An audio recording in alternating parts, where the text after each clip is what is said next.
Now, I know what you're thinking.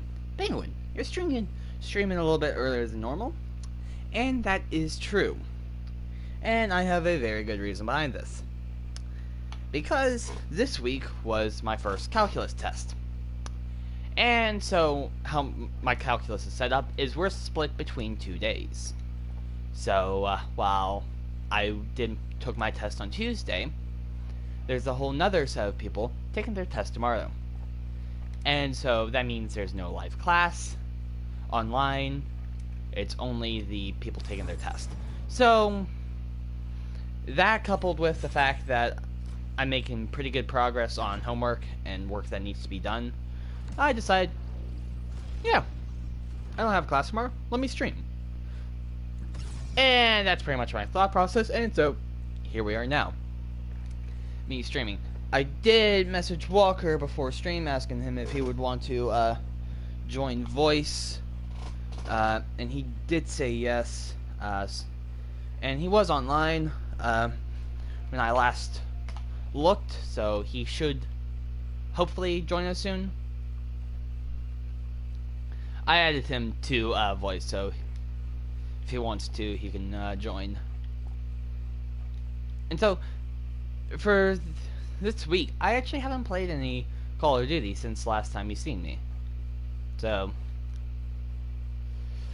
yeah, I've just kind of been taking the nights, and once I've stopped with my work and stuff, I've just kind of, once after like my shower, I've just laid in bed for the night.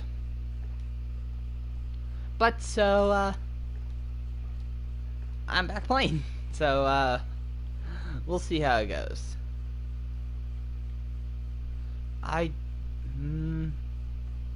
Let's just play some quick play. I think will be the best thing for us. I am still working to Damascus, and also you're probably only going to be getting 2 live streams of Modern Warfare, because as long as there's not an NDA or anything, I'll have to make sure I pay extra careful attention to that. But PlayStation is getting the alpha of Call of Duty Black Ops. Black Ops Cold War. Call of Duty Black Ops Cold War. That's a mouthful. But so yeah, that comes out this Friday for PlayStation only. So yeah, I'm gonna be partaking in it. As long as there's no NDA, or like you can't post anything of what you see here, which I doubt that they'll have. Most betas and alphas have been pretty generous on that. So I'll make sure I read the early stuff, like the permission-based stuff, I guess, and I'll read it. But I'll be playing that. So, and of course, it's kind of going back to the Black Ops setting. So I think, from what I've heard or seen, the maps are a little bit more lane-based. You know, the upper, lower, and mid ranges. So, but I've improved since last time I played Black Ops 4. I haven't played Black Ops 4 at all, but from the last time, I've improved a whole lot. At least I feel.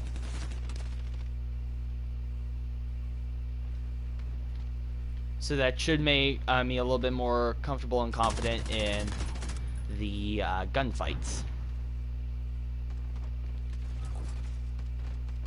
And fighting other players.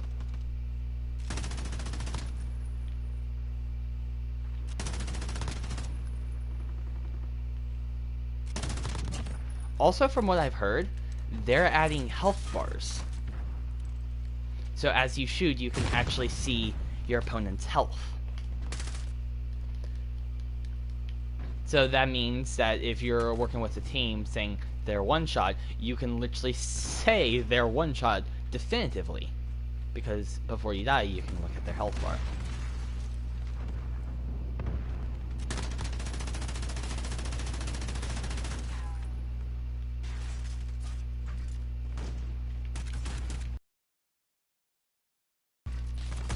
That is bad lag. And that was potato aim right there. Let me take my phone off the system. There we go.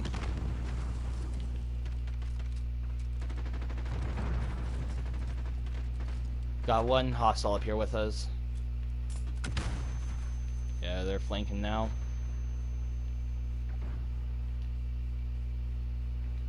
Or that flash? No, there's a red skull right there, so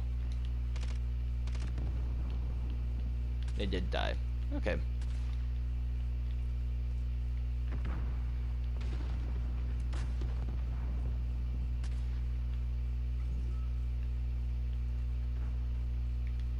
Also, I know now a way, at least, to self-identify if you have Ghost. If your marker in the minimap, if it is transparent, then you have Ghost. If not, then you do not. So in Warzone, that's a good way to figure out if you did pick up a class with or without it.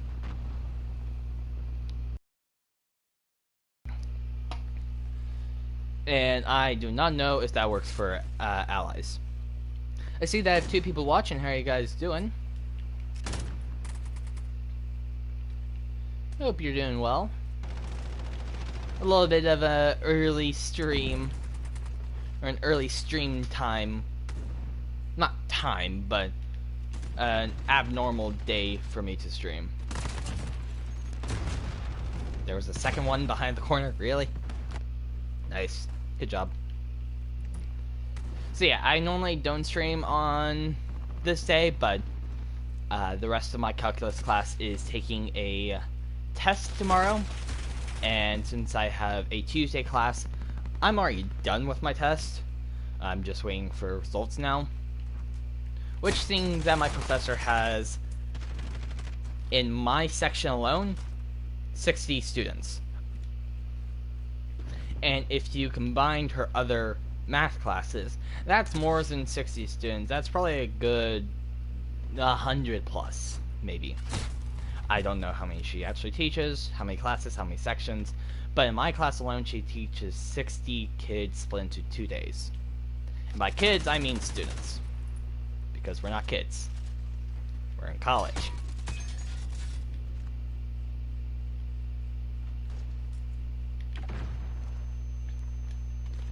Some of us in my class have already taken calculus before, so like she's had to remind us you cannot use shorthand methods or any other methods that you have learned previously if I have not taught you.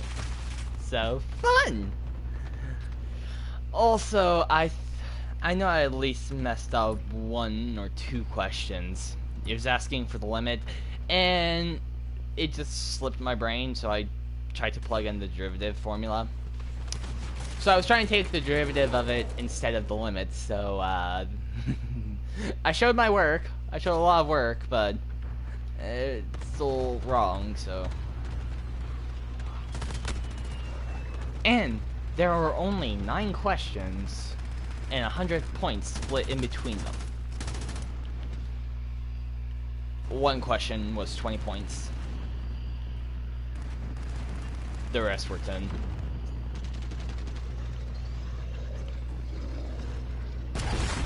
So, yeah. But for the rest, I think I did pretty good. But I mean, also, it was the first test of college, so. And from what I've heard, the first test normally is definitely the hardest. But yeah, I've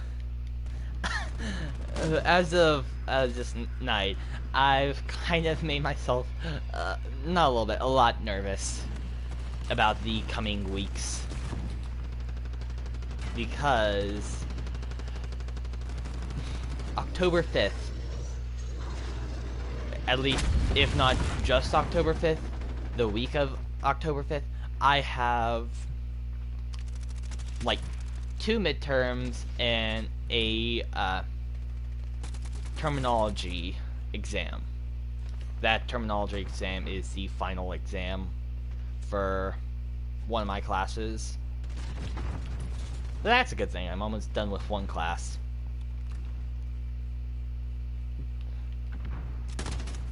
But like 4 more to go.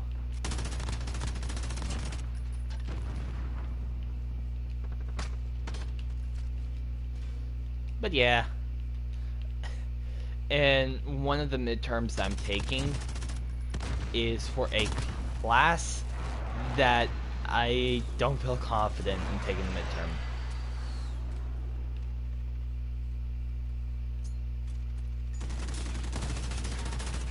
Because, like, I've only gotten the front page of a piece of paper of notes per class, or less, per class.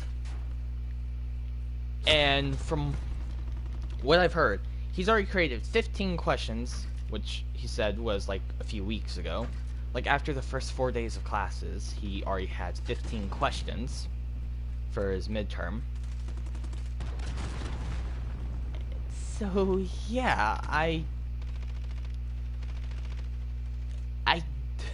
don't feel confident, really, because it's like I only got a page of notes, and like today I got a full front page of notes, and I was pretty much marking down everything that he was saying.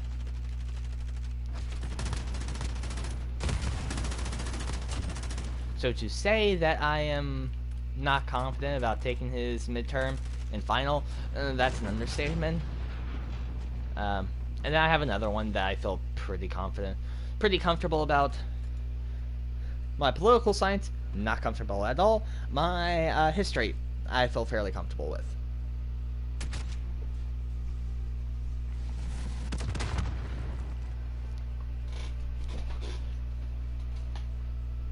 And really, if I want to do better in history, all I have to do is like watch Hamilton a bunch, right? Because the history I'm taking is until like colonialization until like the 1800s ish. So, and like right now we're doing a chapter over like solitary neglect. That's what this week's titled. So, meaning I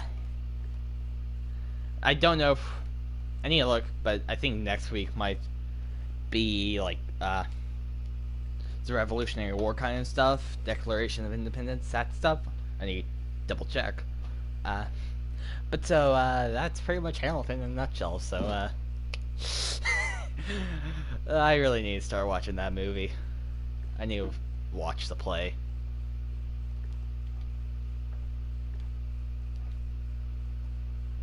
But yeah, fun stuff coming up. I'm not really looking forward to that week. Starting the October 4th, which is in like 2 weeks, 2.5 weeks, until like my first examination. Yeah, until my first exam is 2.5 weeks. I'm not looking forward to that.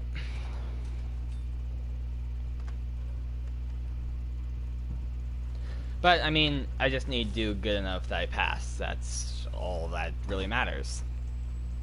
Get a high enough mark to pass, that's all that really matters, really. So, yeah.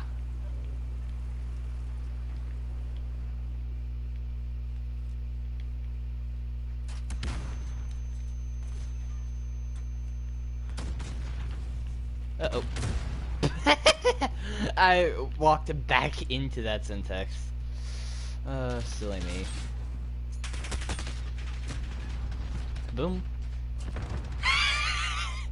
I was about to say, there was supposed to be an earth-shattering kaboom. And then it blew up. Perfect timing, am I right?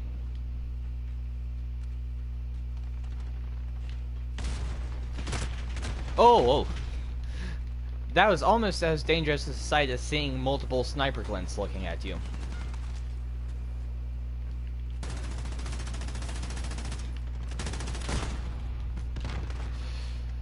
I mean, hey, my pre-fire was good.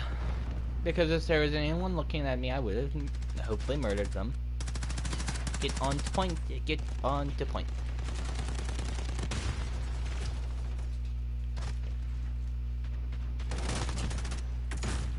Let's go to close quarter stock or scope. Ooh, nice, good one. This one is really holding out. I mean, all we have to do is really just delay the capture for a few more minutes. And by minutes, I mean seconds.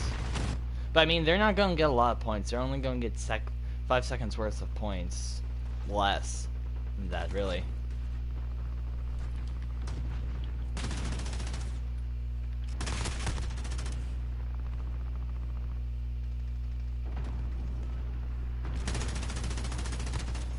Okay.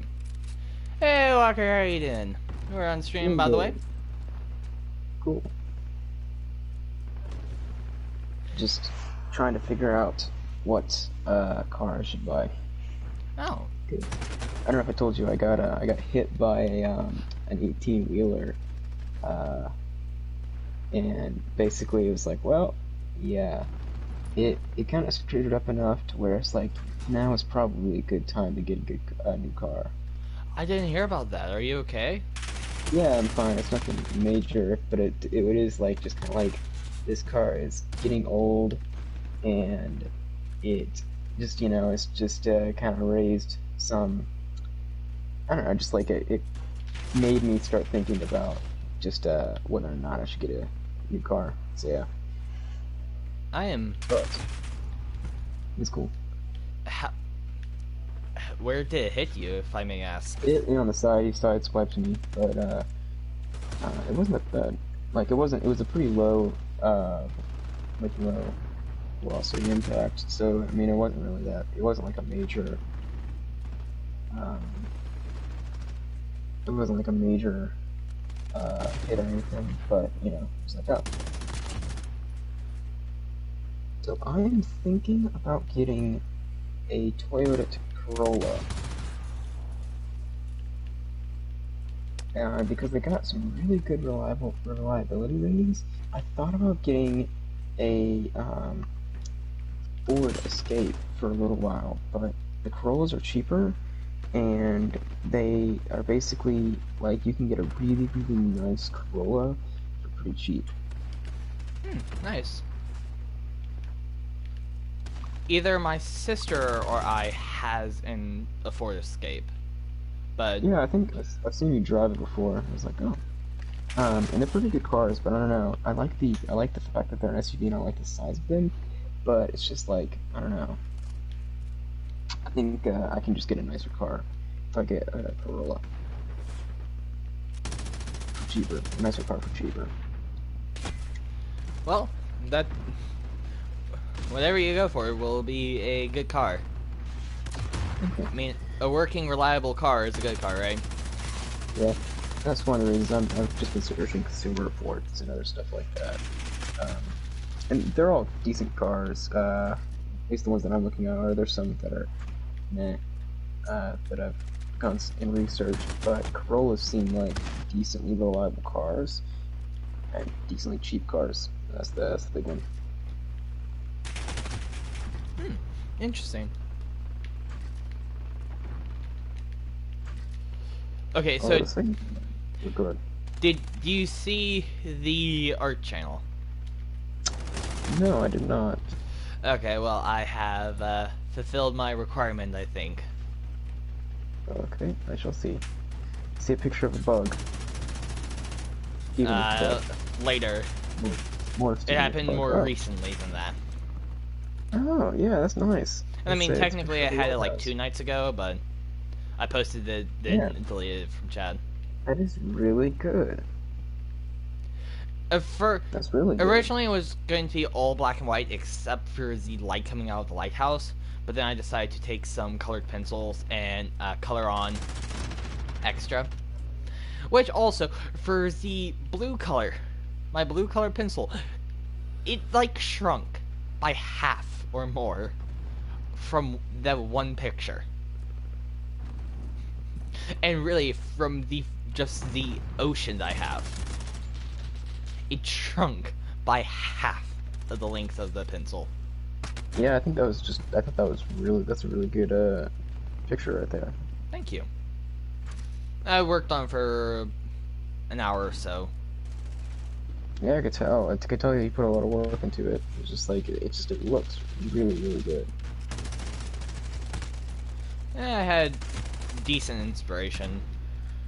On TikTok, I found a song that I did listen to in the past, by like an EDM artist, and I thought, okay, that's a good subject matter. The song that he was singing about. It had some vivid imagery that I could use of like a lighthouse and stuff like that. The song is by Tom Walker. Leave a Light On is the song. It's a good song. And then after listening to that for a few times to get the inspiration down, then I just went on to other songs, anywhere from rap to pop to EDM. So literally got the inspiration, then I went to every single different genre possible.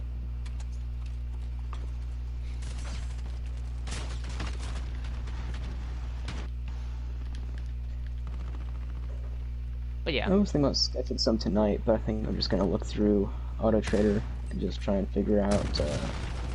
Good thing. It takes a while to try and figure out what you want to get and what's going on. Yeah. And get. But I also would like to ask. So, do you even want to share a dorm, or would you rather just basically have your own dorm? I honestly do not know right now. Because I do sometimes play devil's advocate, so I can see both good and like pros and cons, but I honestly don't really know. I had not approached you about sharing a dorm, do you think you would have thought about sharing a dorm? I probably not really. Okay. Okay. I guess what is your biggest concern about sharing a dorm? Because I don't want to. You're not going to hurt my feelings by any standard if you just say, you know what, I don't really want to share a dorm. Like, I totally get it. I just want to make sure that you are even interested, or if you would even think about doing it, or if you don't want to do it, you know, it's like.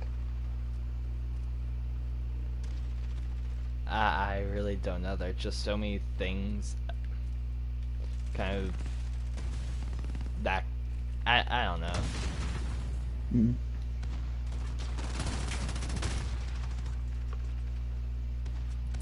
Would you want to hop in some Warzone with me? I'm good. Did you see the video that I tagged you in or pinged you in? And the Instagram post. Let's see. What it is so starting Friday, PlayStation users get access to the Call of Duty Black Ops Cold War Alpha. Oh yes, that one. Would you be willing to play that? So this Friday? Mm-hmm. This weekend is Cold War Alpha, and it's only accessible to PlayStation users. And I think in another few weeks we get the beta, and then everyone else gets the beta. So PlayStation users are getting kind of the Call of Duty first-hand experience before anyone else gets their hands on the new Call of Duty. So this Saturday, I will be doing drill weekend at the Army National Guard. Ooh. So I have no clue. It should just be Saturday, but I don't know how long it's going to last because I've never done one of these before. It could last into the wee hours of the night, or it could just be in the morning. I'm not entirely sure. So I have no clue. But I do know this Friday night, I'm probably not going to stay up that late at all because I have to wake up really early in the morning. But I should that makes do sense. it Saturday. Okay. I think I'm gonna try to get Mini Egg on as well to do the alpha. Yeah, I think that'd be fun. I mean, as long as there's no NDA stuff or stuff prohibiting streaming and uploading of content, then I'll be streaming it. If not, then I'll get my fair share of experience in, and then for the hours of stream, I'll just be playing Modern Warfare if I can get people to play with me. Yeah, I mean, that sounds pretty good to me. Sounds like a plan. Sounds like a good plan. So, I am looking at Subarus, and the reliability is spotty, to say the least. It's like they have to be within a certain year for them to really be decent.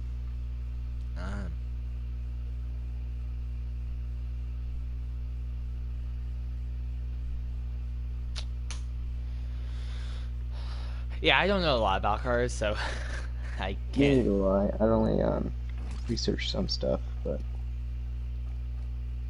not a lot.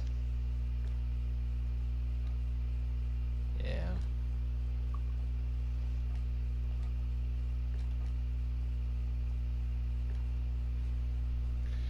I actually haven't been playing Call of Duty this week, cause like when I'm done with my work and after I've showered and stuff, I've really just like laid in bed watching videos and TikToks on my phone, trying to fall asleep. I have tried to like stop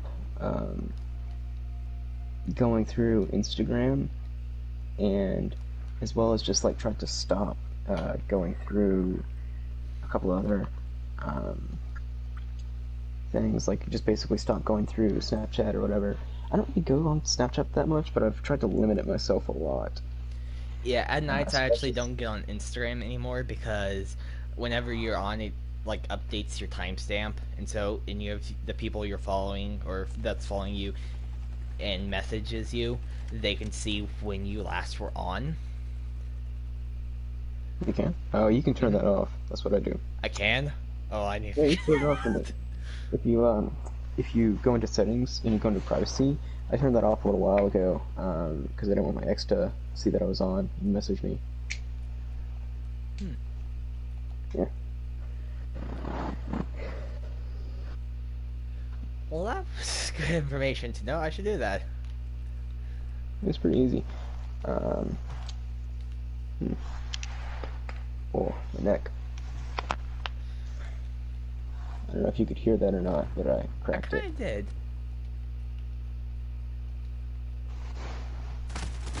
So I had my first calc test today, Ooh, nice. How was or it? not Well, today. nice. Yesterday. Ooh, how was it? Calculacy. Hmm. There's at least one or two questions that I'm pretty sure I got wrong because I try to take the derivative when it only asks for the limit, so I was doing the whole wrong equation. Ugh. So there are at least like two questions I messed up on, Yeah, and there I'm were sure it's going to be only fine. 9 questions worth 10 points each, I mean, you'll except still for at least one. get an It was 100 points total. One was worth 20. 80. No, you'll still probably get like an 80 or, yeah, about an 80, which is a Uh, B. That's pretty good.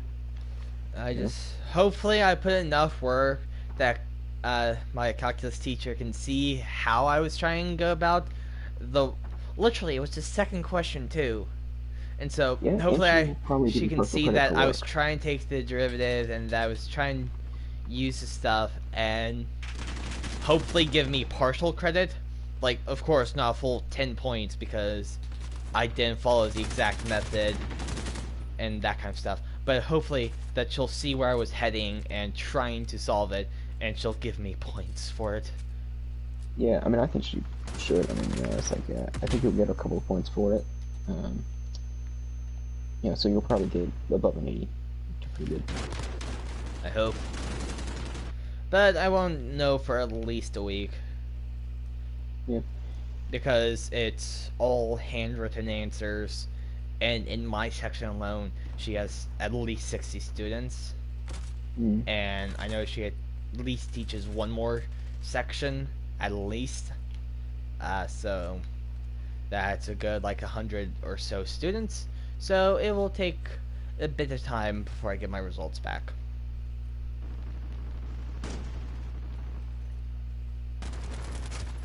Yeah, I'm still sure you'll do fine. Also, I am now filling with some dread because midterms. Wait, when's midterms? Um, so two of my classes have midterms, uh, the week of October 5th. Oh wow, seriously? hmm And I have a terminology exam due by the 4th for my STS class because it's only a 7-week course instead of a 15-week course. So Mm. when that class is up, that's when midterms are. So yeah. So I mentioned it in my section in our Discord server, uh, in the Discord server before I deleted it, uh, and yeah, from like 2 weeks or so into class, my political science professor said that he already had like 15 questions from 4 class days, really. And I'm like, how? Because I only was able to fill up the front side of a page or less per class. And I mean, I think I've taken better notes this past week in his class than I did in prior weeks. But still, I. And Yeah. from what I've heard from him, all his exams and stuff are from his classes, not from reading. So it's not like, okay, I can just hunker down, analyze, and read and memorize these texts, and I will be good for the exam. No, it's show up to class, take good notes on what he's saying, and that's the exam. Are they And recorded videos or are they just live lectures. oh. And if I'm not mistaken, they're actually not recorded. So I cannot go back and look at previous lectures. So You might consider just like starting to record them with the audio or something. I mean, yeah, I guess, but I really don't. I mean, for the past few weeks, we've been talking about like SCOTUS, the Supreme Court of the United States. That's what we've been talking about, and so we're going to our kind of state courts right now. Um, so we've transitioned out of federal court and we're moving to state court. Uh, but yeah, so I mean, I know some of that from our our history class last year, or government class from senior year. I remember some of the stuff from then, but it's still, I don't know how I'm going to fare on his midterm. And also, the observation reports are a go, meaning they're happening, and I am not happy about that. He won't give us a lot more detail until after the midterm for the observation reports. So, but like October 7th is kind of like when I really need to start finding court sessions I need to go attend to. I am not looking forward to that. 2.5 hours in a courtroom, taking lots of notes on my thoughts about it beforehand and during, and then making a report of what I've observed and like my perception of the events that happened. Yeah, I am not excited about that. Yeah, yeah, it's gonna be. I mean, I guess each class is different. Yeah, maybe I should have found like a rate my teacher Oh, website. you can take that And with a grain of salt, bro, because I know if the student does well, they're going to like the teacher more. If the student likes how the teacher teaches, they're going to rate them higher.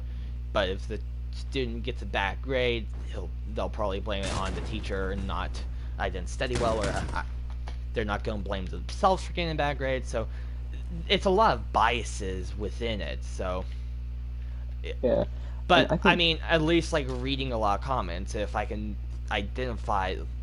I mean, I should have done that. I probably should have tried to do that so I could at least get an idea. Okay, here's the professor. Here's his kind of teaching style. Here's what other students have said, and I'd also make sure I sort for both the people in favor of the teacher. So essentially, look at the 5-star reports and then look at the 1-star reports, and just know that each side is going to be biased. And then look at some of the like middle ground reports and see, okay, here's what someone who is not necessarily biased has to say, and here's what people biased for and biased against has to say about the professor. I mean, that's what I should have done probably for all my professors, but I don't know. And mainly not just for the professor, but for the course itself. Like, okay, how is this course? How does the professor teach it? And what are like expectations and that kind of stuff? mhm. What is are his exams easy? Does he assign lots of homework? What does the professor do to teach it? Extra, that kind of stuff. And then I probably could have learned, oh, at the end of the semester you have an 8-page plus paper due, and you have to go to court for the material of the paper. That probably would have made me say, you know what, I'm going on the course builder, I'm going to say no to this professor. Yeah. And try to find a different class instead. A different professor teaching the class. But I mean, It's like what can you do about it now? It's like yeah. And I mean, he's not a bad professor. Besides for the fact that I don't really know how I'm going, like, the type of stuff on the exam, and I'm nervous for the exam, the midterm, final, and the observation report. Besides for those, it's like, he's not a bad teacher. He knows what he's talking about. He's literally a practicing judge in several different states. So, I mean, he knows what he's talking about court-wise. And he's even told us, like, court stories, like, funny court stories. I forget the one that he told, but... So, it's like, you know, he's a good teacher. It's just, I don't know how I'm going to survive his, midterm, really. And also, I have another midterm that week for history, but luckily with history, I feel really comfortable with it. The content and stuff is easy. I mean, it's Revolutionary War type content, and I mean, hey, just to make sure I know that better, all I have to do is watch Hamilton, right? That goes over the Revolutionary War and founding of America, right? So I just need to watch a lot of Hamilton, and boom, I don't need to do the core stuff. No, Hamilton. I am joking about that, but I mean, right now, one of the things I'm still finishing reading is over like some of the papers released, because I have to write like 450 words by Friday on kind of how the colonists reacted to some of the British stuff. So I'm just choosing one over like the spark, the Revolutionary War type stuff. So it's like 19 pages, and I'm halfway done. So it's not bad. It's not bad reading. So I mean, it'll be midterm time will be how should we say, fun. It'll be an experience. It'll be experience, one that I don't really want, but one that I will have to have. And one that will not get, or one that will hopefully get easier with time in college. Right? It gets easier? Hopefully. Me just casually dials up the telephone to call my sister. Does it get easier? What are you talking about, brother? College, does it get easier? And I mean, my sister and I were in totally, like, opposite fields of study. She's studying to be a nurse, and I'm studying to be a computer person. So, I mean, totally opposite fields of study. Yeah. Except I'm taking, essentially, what you could boil down to as a biomedical ethics class. But Fun. But it's really, like, general, like, computer science ethics, really. So, but primarily it's, if you really look at it and all the stuff we've kind of been talking about, it's really been just biomedical ethics. Which, with the names, science, technology, and society, biomedical ethics is not the first thing that pops to my head, you know? If you say science, technology, and society, if anything, it's a computer ethics class. But no, somehow it's a biomedic ethics class. Fun! I did not know what I was signing up for. But I mean, it's better than having to, than some of the other in-society classes, I guess. I think there's like an art in society or like a music in society or something. So, out of the case of choose the lesser of the three evils, this seemed like the lesser. And plus, I mean, any of the stuff pertaining to kind of technology ethics does apply to my work or my future career choice, so I mean, you know, it's technically a good thing, I guess. But yeah, college.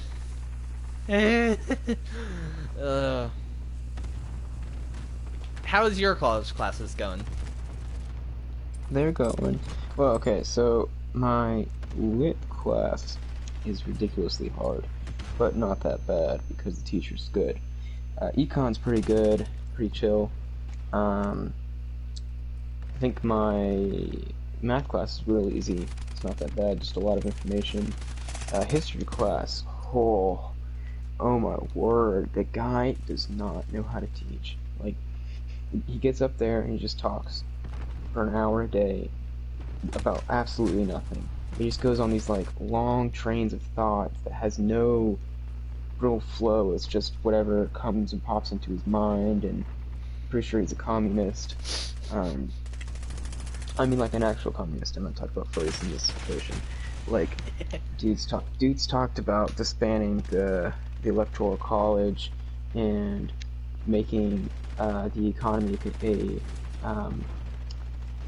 a command economy just a few too many times.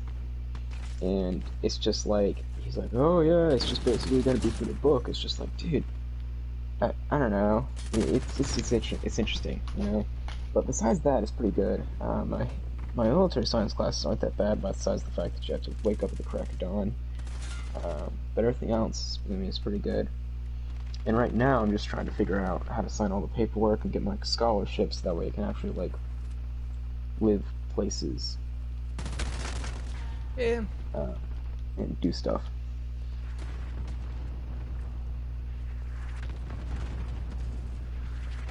It's funny how you mentioned your English class, because literally my English class, we haven't done that much. I mean, something that I need to do for it is I need to watch a video or a small movie documentary called like Little Big Farm or something like that. Apparently this couple essentially raised up like a farm somewhere, kind of help the environment or something, that I apparently need to watch. I haven't yet. Who's your professor for the English class? I don't really know. And also I don't really know his how to say his name or anything. But yeah. So the big thing is I have a paper due next Wednesday, and it has to be 1,100 words long. That's a lot. Yeah, I mean, I've been getting about close to half of that. No, I've been hitting half of that ish to 2/3 a week. I've been writing 450 words for history. Another, actually, if you count that all up, it would be close to 750 words per week in history, and then another like 450 words in my science, technology, and society class. So I've been hitting close to that every week. One second, I gotta sneeze.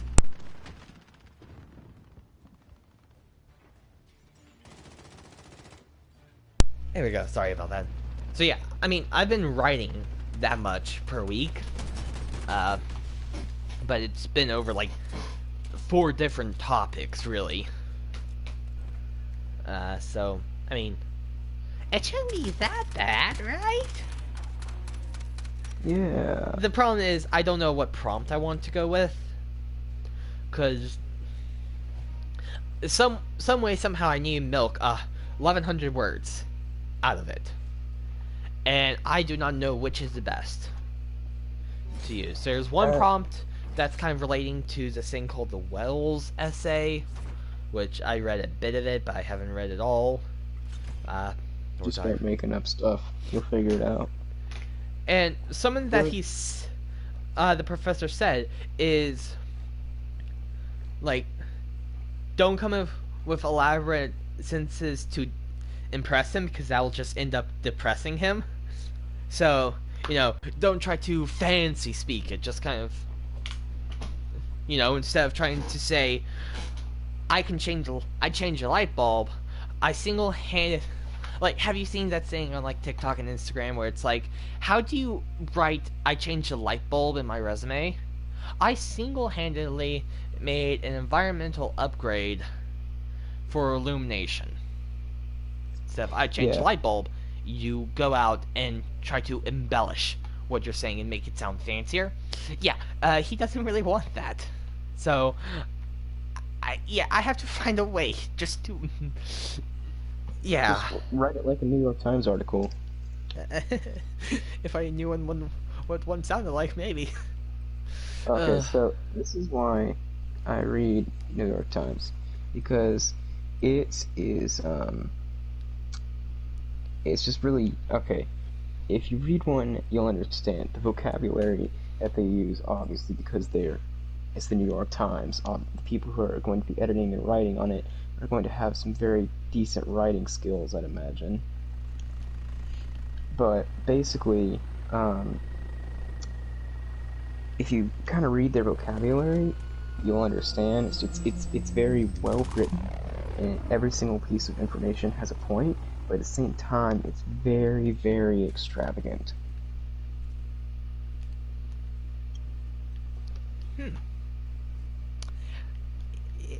I mean, yeah, I could try reading that, I guess.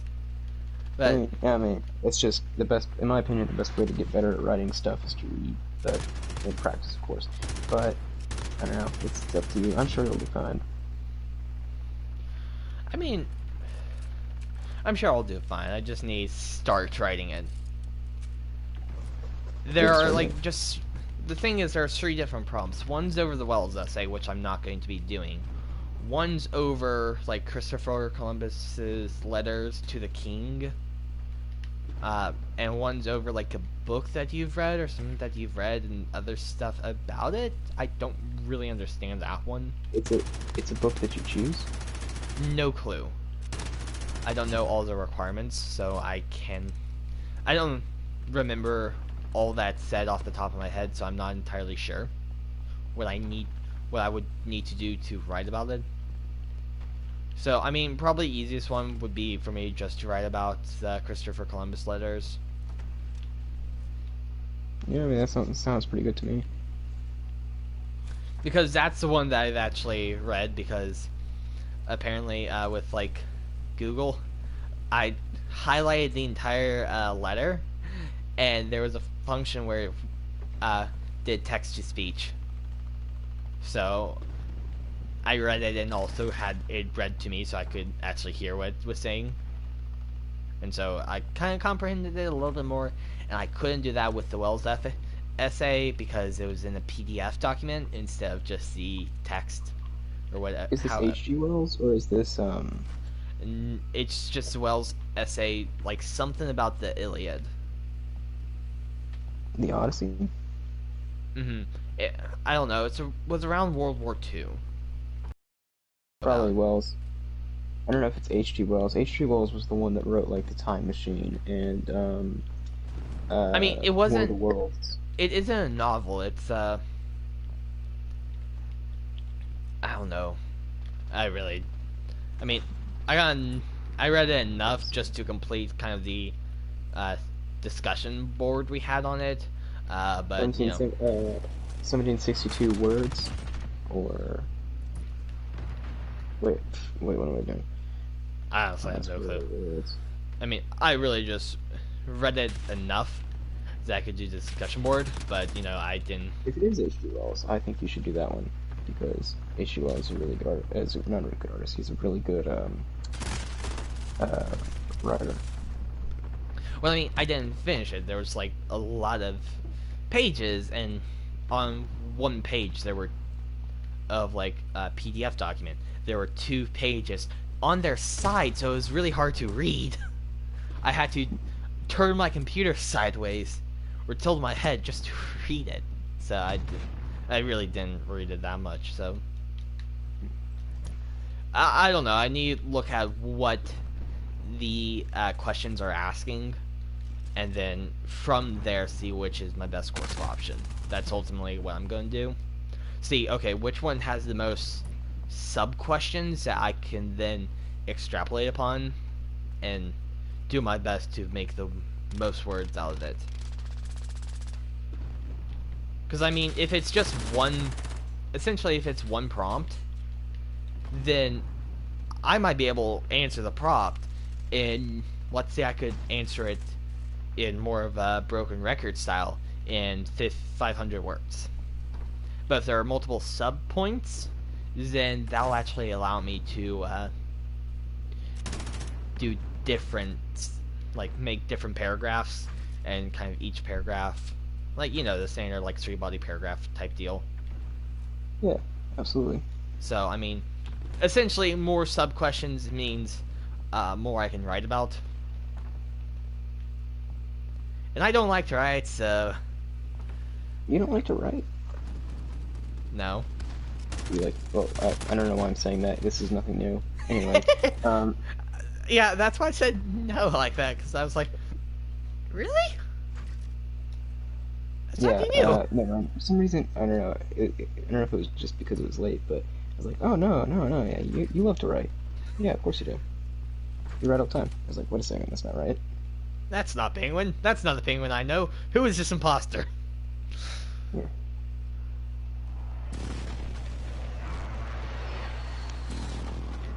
But yeah, so I really need to see how much English credits I need to for my degree.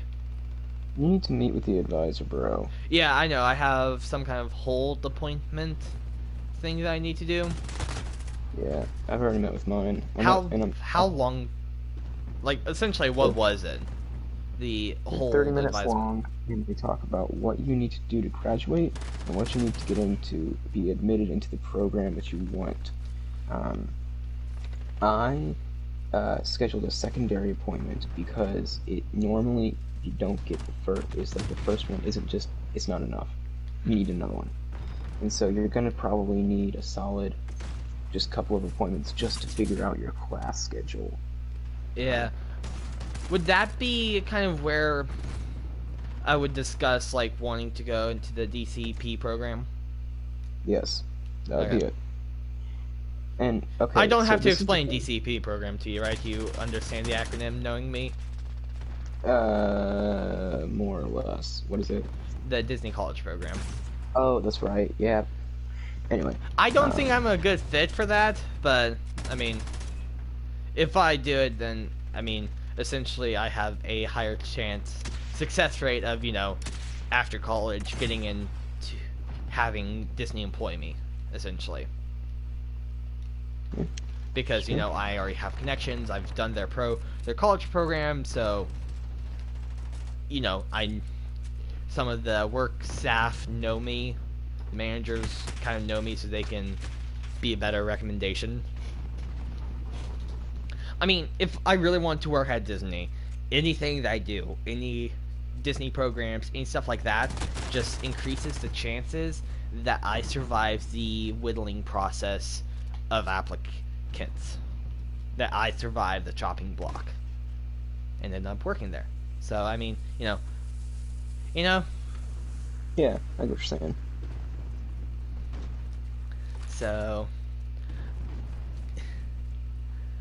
So, I mean, plus being at Disney, just knowing me, wouldn't that just be the perfect thing of all?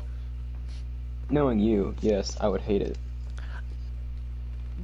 You, I do not like Disney, and I told you this multiple times. I think it's a terrible company, and I hate you Disney don't like World. the mouse? Oh my word.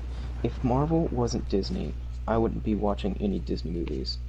Um, I deleted Disney Plus off my phone, even though my dad's paying for it, because I don't use it. I don't like it. I don't like Disney. Hmm. Some people are obsessed with it, and like I think I've told you this before. I don't like it.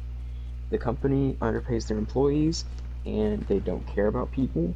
They have had multiple sexual harassment cases, and it's just a very sleazy, terrible company that needs to go down. Sorry.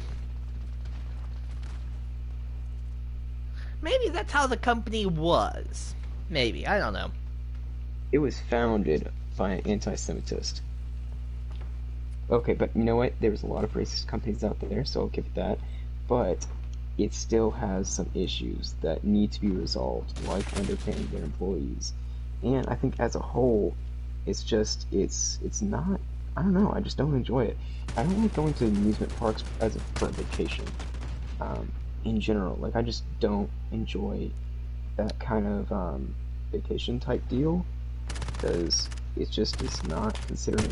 I don't consider it fun. Um, I'd rather go somewhere uh, like the Smokies or like Yosemite. I went to Yosemite; it was beautiful. Oh Or yeah, Niagara Yosemite is Falls, beautiful. or Niagara Falls, or like something like that. That's beautiful. I love doing that. But how can you not love It's a Small World After All? It's a small world It's very easy not to love that. But hey, you gotta admit, that's a really great way to get off your feet and nap. It's a really good nap, right? Good way to check Instagram. When my kids grow up, they shall never see the light of Disney.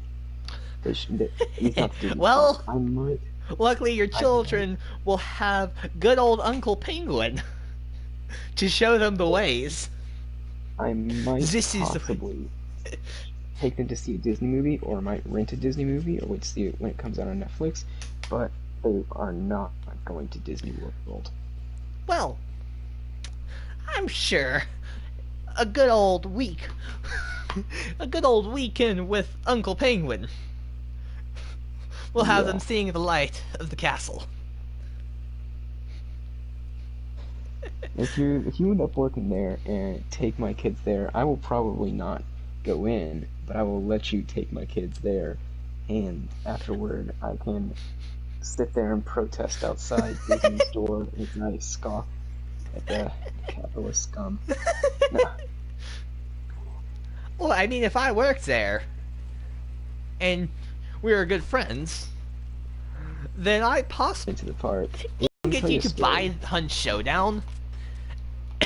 I'm pretty sure I can get Once you we into a went park. on a trip to Florida, we went on a trip to Florida to visit some old friends. This is the only time we've gone there really, and we went there. We were visiting them, and basically they said, my mom said, Walker, get this, we're going to Disney World or Disneyland, whichever one's in Florida.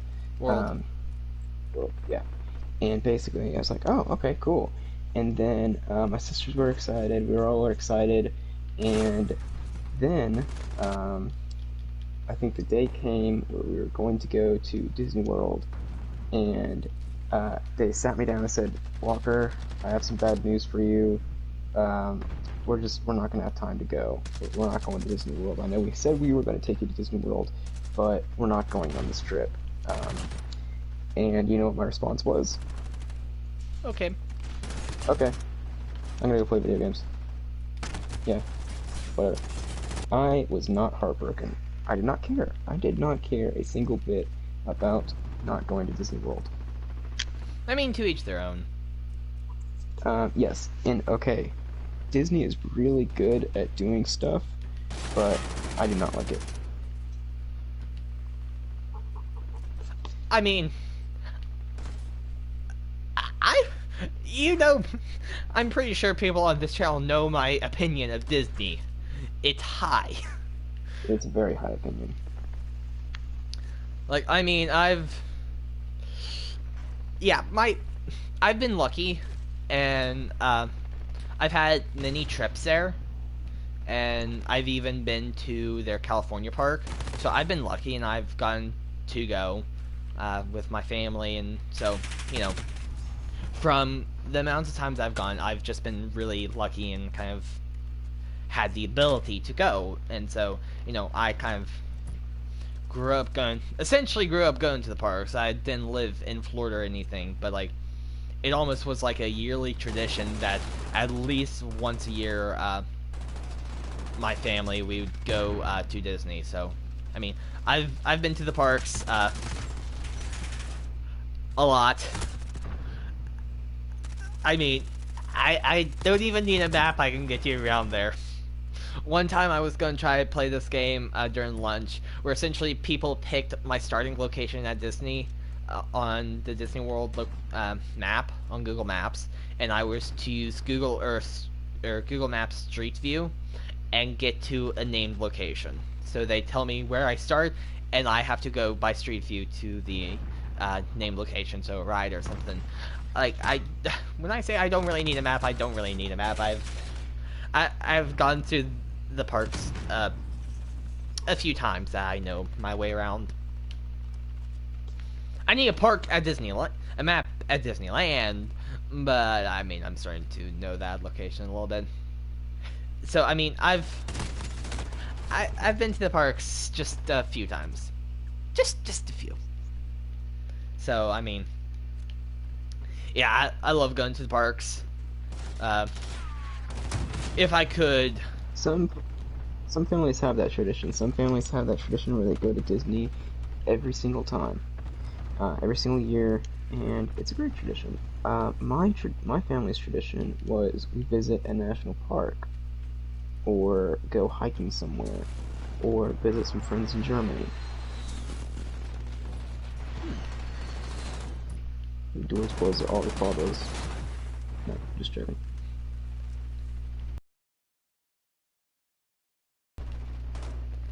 I'm having lag issues right now.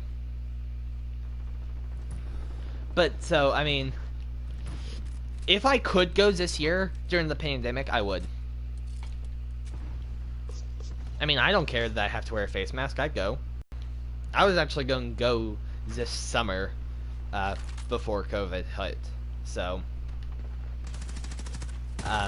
like, my grandparents told me that I could pick somewhere for our trip this year, and that's where I chose, because graduation trip. But since COVID, we didn't go there. But No, that's true.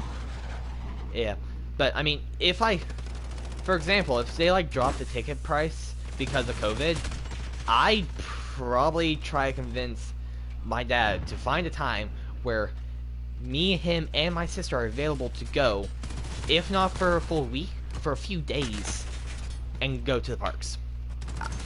Like, literally, if I'm actually starting to scheme this now, because I know that my sister, she's done by Thanksgiving, and so, I mean, I still have a few weeks during Christmas where I'm still doing work before exams. But I mean, I'm starting to scheme. That's when my sister would be back home from college. I wish I could go. If I could go, I would go. I don't care if it's the pandemic. I'd go to Disney. Especially if I could go in the Christmas season. Oh, that's the best season of all. I mean, terrible crowds if you pick crowded times. Christmas is not, like, near Christmas is not a time I would recommend to go normally. Because, one day we were there. Magic Kingdom literally got, like, they wouldn't let any more people enter Magic Kingdom. They were that full. Luckily, that day, all of our reservations and stuff were at, like, Hollywood Studios. So, that's where we fast passed for the day. Like, literally, you could not enter Magic Kingdom. That's how full they were. And that was the Christmas trip. So, yeah, I would not recommend going at Christmas time. Anything, if I were to recommend a time, I'd actually recommend, like, mid-fall. Like, actually starting to be around, like, now is when I'd actually recommend going. Because in summer, too hot. And pretty busy crowds. Christmas, too crowded. But, like, fall, that's actually a really nice time to go. Weather's not bad. The only thing you have to be careful about would be hurricane season. Downside. Wow. But it is, like, especially because, like, not all schools have a break at the same week. So, I mean, with people coming for school breaks, it's going to be scattered. And, like, I mean, yeah, fall is a definite good time to go to Disney, my opinion. That and, like, during spring. You have to be careful in spring, though, because, like, huge spring breaks. So, I mean, going to Disney has become an art. Doing Disney has mastered by you. Disney has become an art form. Like, I mean, I'm decent at maneuvering crowds at Disney. And, like, I mean, I know the layout of the park pretty well. And, I mean, I've actually had some, like, there's been a few times where I've been in back sections of the park. Yeah, when you got, like, the ride shut down. Oh, yeah, I forgot that I did have an ride exit. I forgot about that. That was actually just recently. Relatively. It was a few... 2-3 years ago? No, yes, no, yes, no. Yes. Went for the local theme park. I got stuck on a ride for 15 minutes. They gave me a free thing of Dippin' Dots. Oh, wow. But yeah, I mean, I was starting to nerd out because we had a in-show exit. Like, yeah, most people would probably not want to have to be evac'd from a ride. It's like, I wanted to ride this ride. No, me, no. Yay! The ride shutting down, we're being escorted off. Yay! Yeah, I mean, hey, I can say that I've done that. There was one time, and I'm surprised that we didn't get an in-show exit. And, I mean, so it was me, my sister, and our two cousins on my dad's side. We were all sharing an Ariel's Grotto clamshell. Yeah, it was the relatively new Little Mermaid ride, where at World used to be 7,000 Leagues Under the Sea. So yeah, I know what you're saying. It's 7,000. Let's see. Essentially goes through the movie of Little Mermaid, with animatronics, and you're sitting in a clamshell going along, with dancing, singing animatronics. Uh, but Collection keys. essentially, it's like a haunted mansion, but Little Mermaid themed. Right. And so, That. yeah, it was a, all three of us, we managed to sit in the same car together, or all four of us, but, it was a tighter fit. But, yeah, I'm surprised we didn't have an intro exit, because, somehow a sensor was switched, and we were stuck on the ride. It was just after, Ariel was singing "Look at This Stuff Isn't Innate." It was just after that segment, and so and we were actually going backwards down a hill before the Ursula section, and so that's where we got stuck because someone somewhere triggered something that made the ride stop, and like multiple times they did come on the intercom and say please stay in your seats or whatever. So but we didn't have to leave the ride. But I mean, we were stopped for a good like 15 minutes or 10 minutes maybe. I forget how long we were stuck.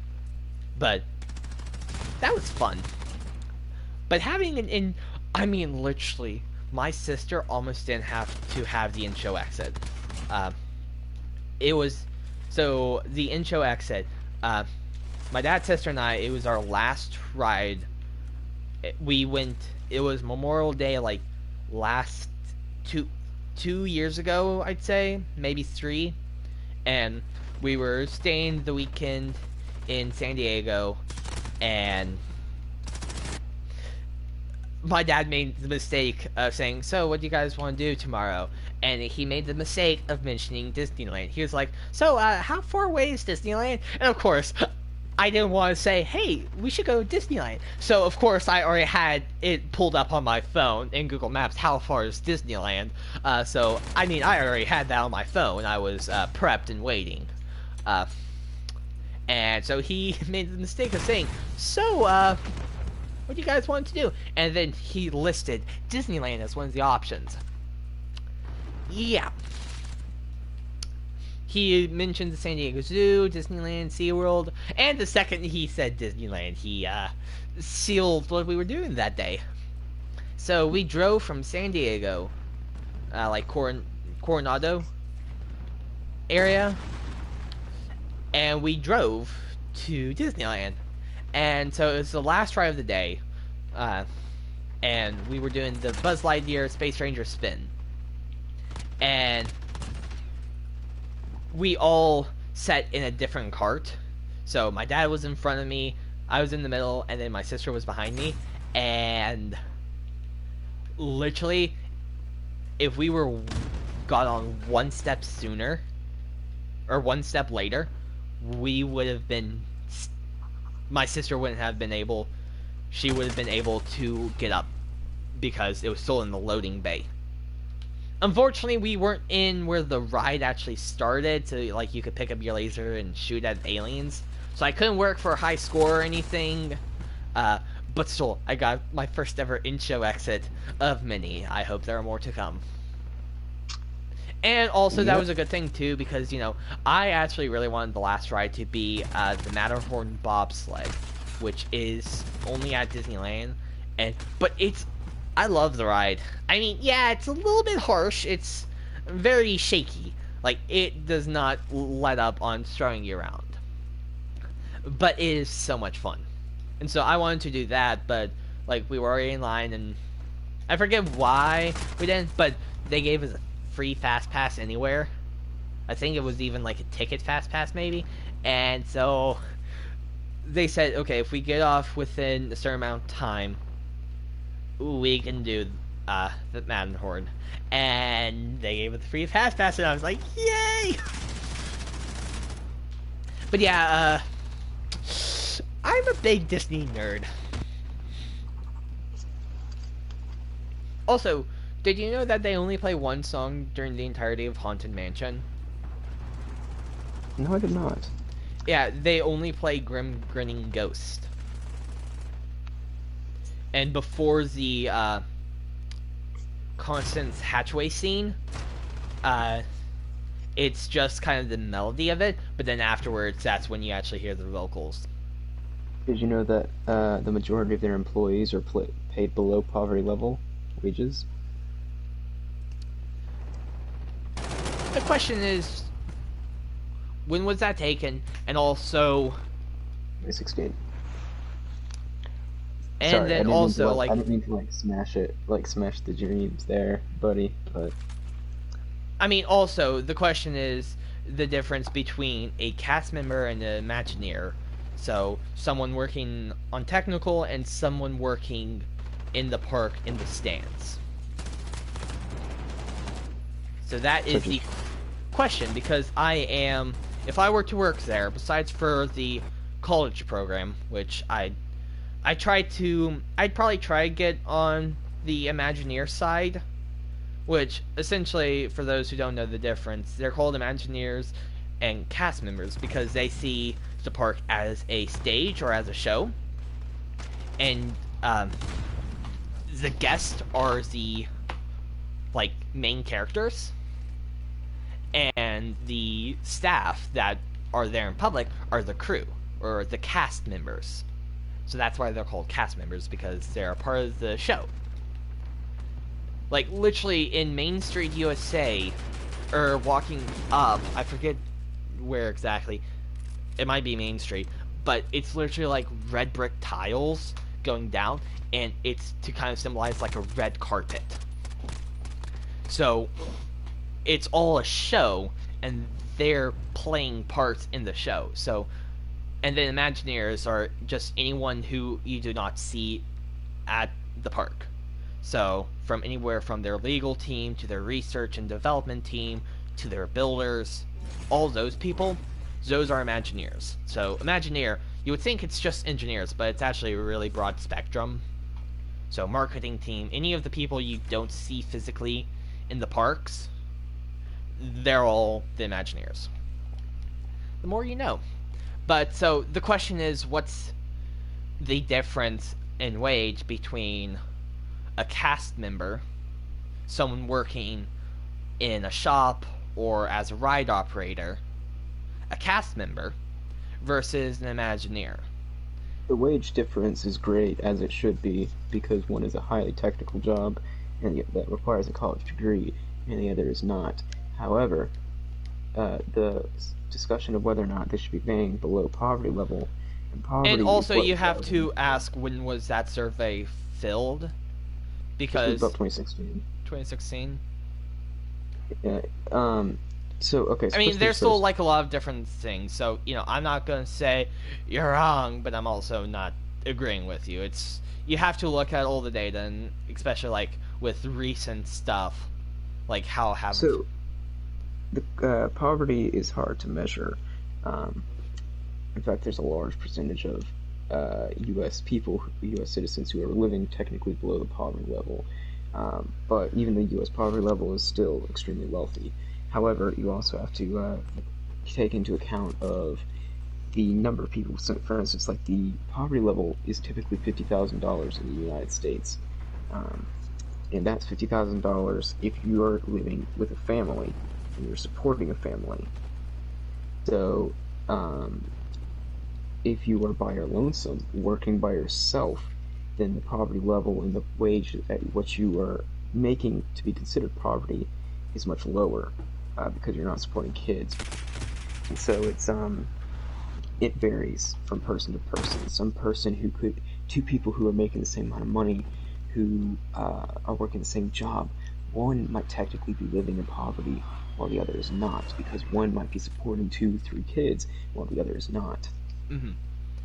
So yeah, so I mean, technically, you just have to look at.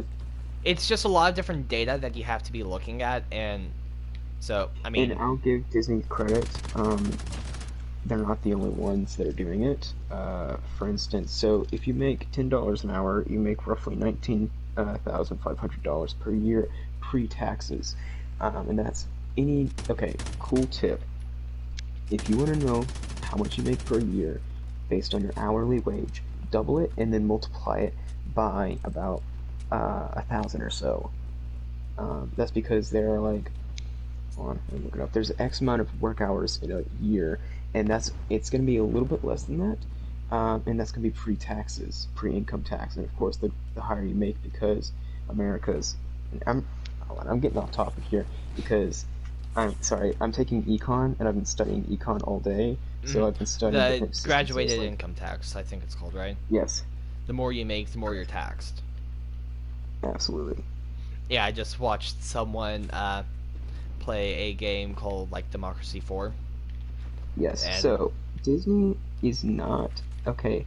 They're not a great company, but to be credit, they're not the only evil one out there. And the biggest problem I have is I don't well actually okay, is more of a disdain for their product. I am not a huge fan of Disney World and Disneyland in general. I think that they have some pretty cool movies, and I'm not as anti Disney as I probably made myself seem at first. Um, but the biggest thing is I just don't like going to Disneyland or Disney World. It's like there's so many other cool places you could go for the same amount of money. You could go to Yosemite, you could go to Utah and start skiing, you could go to Canada, you could go to Germany, you could visit Europe, you could do all these cool I mean, you places. do have a They're all point there. Disney is not a cheap thing to go to. I mean, unless you're staying uh, like in state and you are paying the or you are paying for the like DVC, the Disney Vacation Club, and plus the like I don't know what it's called, but it's some kind of like year pass. It has a specific name, um, but unless you have those, which heavily discount ticket cost and hotel cost, one, a lot of people are coming from out of state, so they're flying, and they have to book a hotel for however long they're staying, and on top of park tickets. So going to Disney is, especially every year, the ticket price seems to go up. So it's not. it's probably because it goes up. So Yeah, since it also goes up, it's not a cheap vacation to go on, especially in like recent years, because like I don't know how much the price like goes up per year, because I'm still like a kid, so I'm not looking at okay how much for my own ticket and how much would it cost me alone to go to Disney World. No, I'm still thinking I'm going, like parents are taking me, grandparents are taking me, so I'm not looking at the prices myself. I mean, I probably should, no. and maybe if I Yeah, especially do, because you're in college. I mean, you could probably do a college trip up there if you wanted. I know loads of people that do college trips like that, like a little and I mean also relocation. looking at the price myself, I mean, anytime I go to Disney World, I'm super appreciative, but I mean, possibly actually seeing the costs for hotel, travel, lo- lodging, travel, and park tickets, that might just kind of make me appreciate it even more. Even though I, anytime I go to the parks, I'm super appreciative. But Yeah, going to I the get what parks you're as a saying. kid and not having to pay for it versus an adult going, or as an adult and people are taking you and you're not paying a penny, it's a whole different thing because it's Disney and it's not the cheapest of things. Um, And so, yeah, with but I mean, that, so go ahead, yeah, sorry, go ahead. Disney is not a cheap trip. So yeah, with the amount that you're spending for even a few days at Disney, you could go probably for a week somewhere else, somewhere out of the country. So I mean, yeah, it totally makes sense, kind of deal. Yes. So that, um, okay, if you really like Disney that much, I think you should go there. My thing is that, um, I just don't enjoy it enough to justify the cost. I would rather go somewhere else. But for those people that really, really like Disney, like you, if you think it's crap, I'm trying to think of the term. There was another economic principle where we talked about the amount of enjoyment you get out of I something. know what you're talking about. Oh, it's on the Yeah. tip of my tongue. Uh, Not risk reward. no, I it's know what you're talking about. It's essentially the uh cost mm, benefit analysis. no, Nothing. because I know that we talked about it in our econ class, so it's not college Yeah. econ. I mean, there's probably a fancier name in college econ, but I think we call it cost benefit analysis, but there is a different term for it as well. uh, oh, this is driving me mad right now. Like, it's on the Anyway, tip of my tongue. Beatles. I mean, Um, it's um. Oh, anyway, basically, it's on the tip of my tongue. don't hurt yourself, man. It- So, the amount of benefit I achieve from can it you is not a please couple grand. okay um can you describe the principle like cost versus benefit? Cost, let me think here. There's a different word besides benefit as well. I mean, there is the cost benefit analysis, but I mean, I know the term you're talking about. uh There's, Essentially it's like the uh, satisfaction that you get out of it, which would be yes, like the benefit, but I don't think I it's think it's called cost. benefit. I think it's cost benefit analysis, but there is another term, another Hmm. word for it. Because I don't think the word that I know is benefit. There's utility cost. Util. Utility. No, it's not that one. That is one of the ones that you can use, but utility Hmm. cost utility analysis is another different thing that you can base it off of. Um, okay. Do you think I should put pupils in this drawing? This is the first drawing that I've made that I don't think actually sucks. Uh, All the yeah. drawings I've seen from you have been good. Yeah, it's because I didn't send you the one that sucks.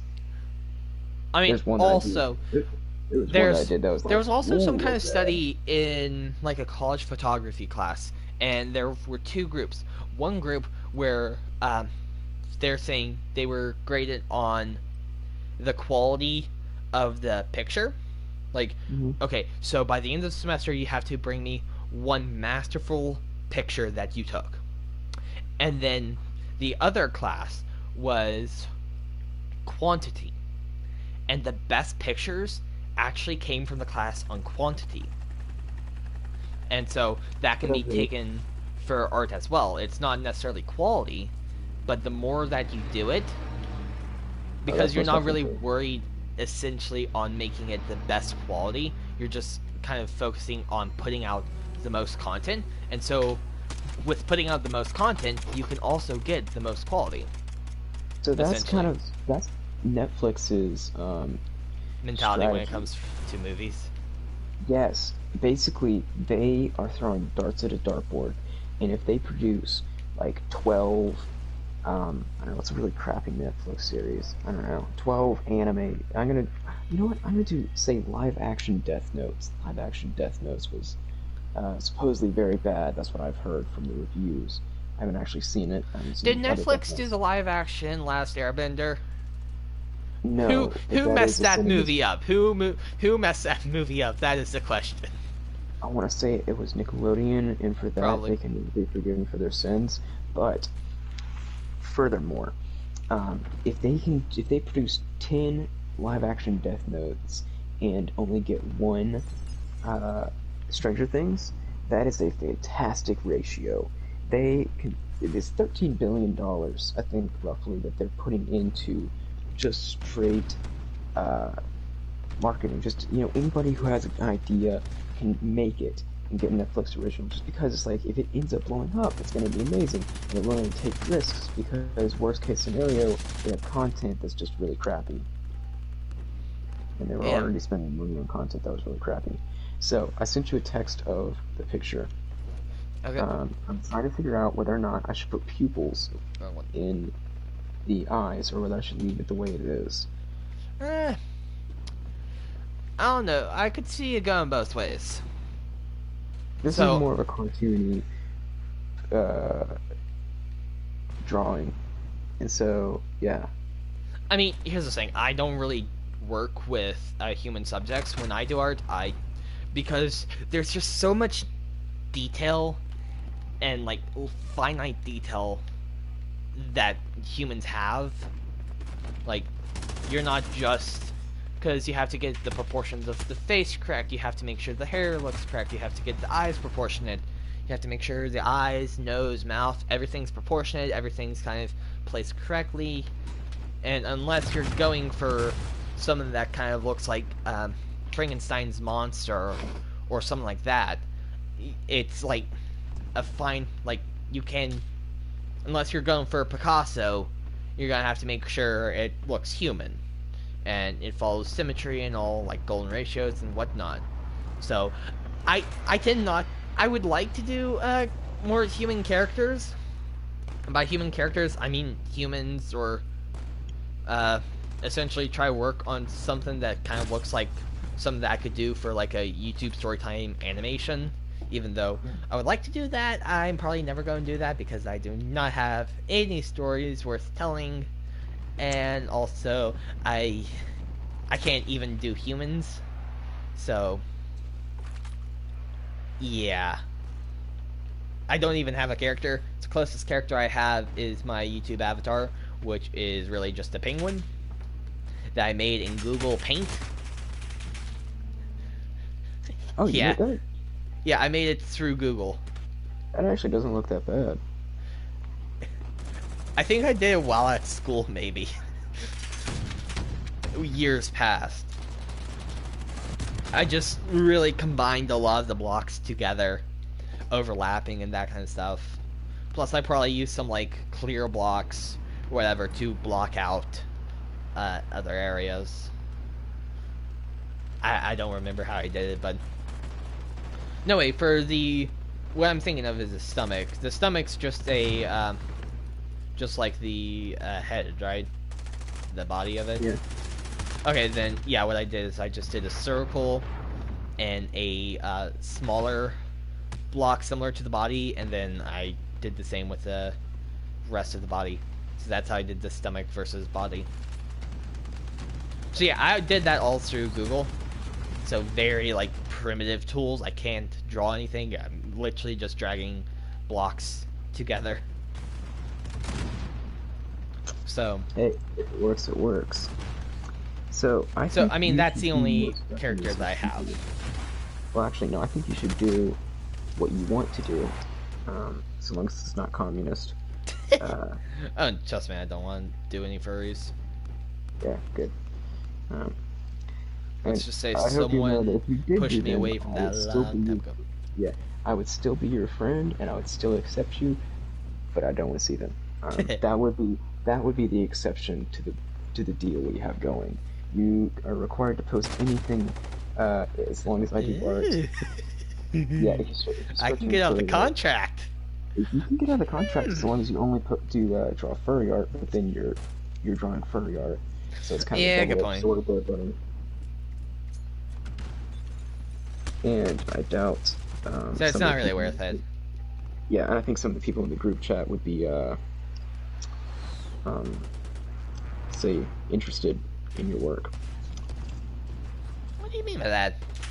I was going to say, basically, I think Garrett would probably be like, "Oh yeah, you were a furry. I told you it was furry." Oh yeah, that's why I didn't want to even draw Teemo, which is a Yordle, which probably would be the closest thing to furries that I would draw. And Teemo and the other Yordles are not furries; they are Yordles of the League of Legends universe. Okay, so here's predicament I'm in. Although I do enjoy My Hero Academia, I'm not a huge fan of anime. At least not as big a fan of anime as most people think. In fact, I don't really care for it. Not because I don't know. I just don't care for it as a personal preference. But I have to admit, it is far, far, far, far easier to draw anime characters than it is to draw pretty much any other type of person. Hmm. And I understand that because the proportions of what you think of an anime character is larger and more forgiving than the proportions of people. And certain Because proportions are in much drawing larger and less cartoons, representative. cartoons like in Into the Spider Verse, uh, Kingpin. That's not a proportionate body. You know, small heads, but like huge torso and arms. That's not like proportionally correct. But for the art style, being a cartoon, it is. So with a cartoon, your proportions don't have to be spot on because the goal is essentially get the point across. Like if you want to say someone's tall, make them have long legs, long torsos, extra long legs and extra long arms. Yeah. So essentially, you just over exaggerate proportions to get the character across. You want to make someone strong, gives them a like bigger chest, and like bigger arms, but then that kind of stuff. So it's doing cartoon characters and animes. The thing is, you don't have to be truly proportionate. If you want to make someone have a bigger head to show, because you want to say, oh, this person's smarter, you can give them a bigger head. Humans say, it's essential. That's not it. The head might be a wee bit bigger, but not necessarily. Yeah. You know? I know what you're saying. So it's like you don't have to be proportionally accurate to what a human is. So doing cartoons and animes, you can over exaggerate your proportions and it'll still come across for what you want it to be and it'll still look good. If you're aiming for realistic and human, and mainly just realistic, then proportions are essential for getting what you want. That is very true. And so that's why I stay away from doing humans when I draw. If you've seen a bit of my art, you know, besides for animals, which I'm not great with drawing. I'm not terrible with drawing animals, but I don't really draw humans. If anything, I do more landscapes than people. I think it's more just a personal preference than anything else, because, okay, you say you can't draw humans. I can't draw animals. I can't draw animals. I'm not good at them. Granted, I haven't practiced animals nearly as much as I practice people. But it's just, I'm not good at them. Mm-hmm. And I don't know why. Okay. For animals? So, yes. Yeah, animals are a tricky subject. Just like people, except with animals, they have a little bit more texture, like overall, because of their furs. I can't tell whether or not I want to draw pupils and detail in the eyes. So I've drawn. I put some kanji on the side. For the of you who are wondering, I do not speak Japanese, but I do know how to use Google Translate. And so, and I'm hoping, I really, really, really want to learn Korean. There's a study abroad program I want to do, and I want to learn Korean, because if you are a helicopter pilot in the military, and you speak Korean, they will pay you a crap ton of money to go live in Korea. Very nice, very lovely, with free lessons, and they will pay for your housing and a bunch of other stuff, and you'll make really good money. And I would absolutely love that. But, yeah, for you, that sounds like a really great thing to do. Yeah, I don't know. Would you enjoy going to Korea, or? No. Okay. You could go to Disneyland in Korea. Don't we have Disneyland in Korea? No. It's Tokyo, Shanghai, Paris, Land and World. So Anaheim and Orlando. There might be one other in the China area. I'm thinking of Universal Studios. They have a Universal Studios Japan, and they also have a Universal Studios Korea, don't they? I don't know, but I'm pretty sure there's only 5 Disney parks. And so, Tokyo, Shanghai. Actually, can you look that up for me? Oh crap! Because It's I'm a Craft Project. what? It was supposed to open in 2021, but they scrapped Universal Studios construction in South Korea. That's a shame. Because of COVID? I don't know. They just said it was supposed to be released in 2021, and they just went and took it down. Okay, while this Seth 10 plays, I'm going to look up all Disney locations. Okay, so I kind of like the way that the eyes look without pupils, and I'm worried that if I do add them, first off, I don't even know what I would add. So I think I'm just going to keep it the way it is, and I'm going to post it, and I'm going to be happy with it, and yeah.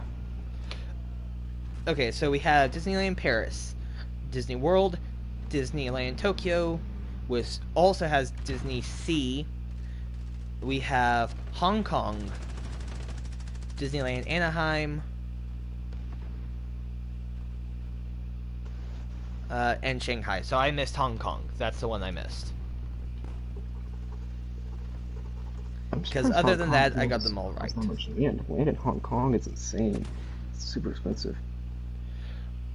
Yeah. I mean, for the out of country ones I would want to go to, I think I'd possibly want to try Disneyland Paris first. You might not want to do that right now there, buddy. Of course, COVID. Yeah, Paris is getting hit pretty hard. A friend of ours that lives there got trapped in the States for a couple months. Ooh. She actually just moved back. Oh, wow. But, I mean, I think their Space Mountain actually has inversions. Oh, that's cool. Mm-hmm. And also, they do have Mystic Manor, which is one of the haunted mansions you can find in the like Hong Kong, Shanghai, and Tokyo. Mystic Manor is like Haunted Mansion, but different. From what I've seen, Mystic Manor looks cool.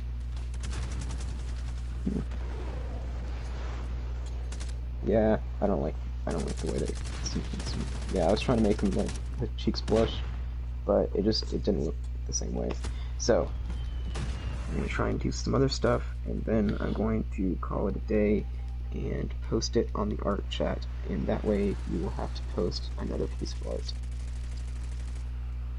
Are you sure about that? Quite. Are you sure it was a 1-to-1 and not a 1-to-a-few? Or a few-to-1? I already posted 2, and that was a 2-to-1 ratio that you just did right there. Although, granted, I think that one that you did was probably worth at least 2. So this one will be the third one, and you can do another one.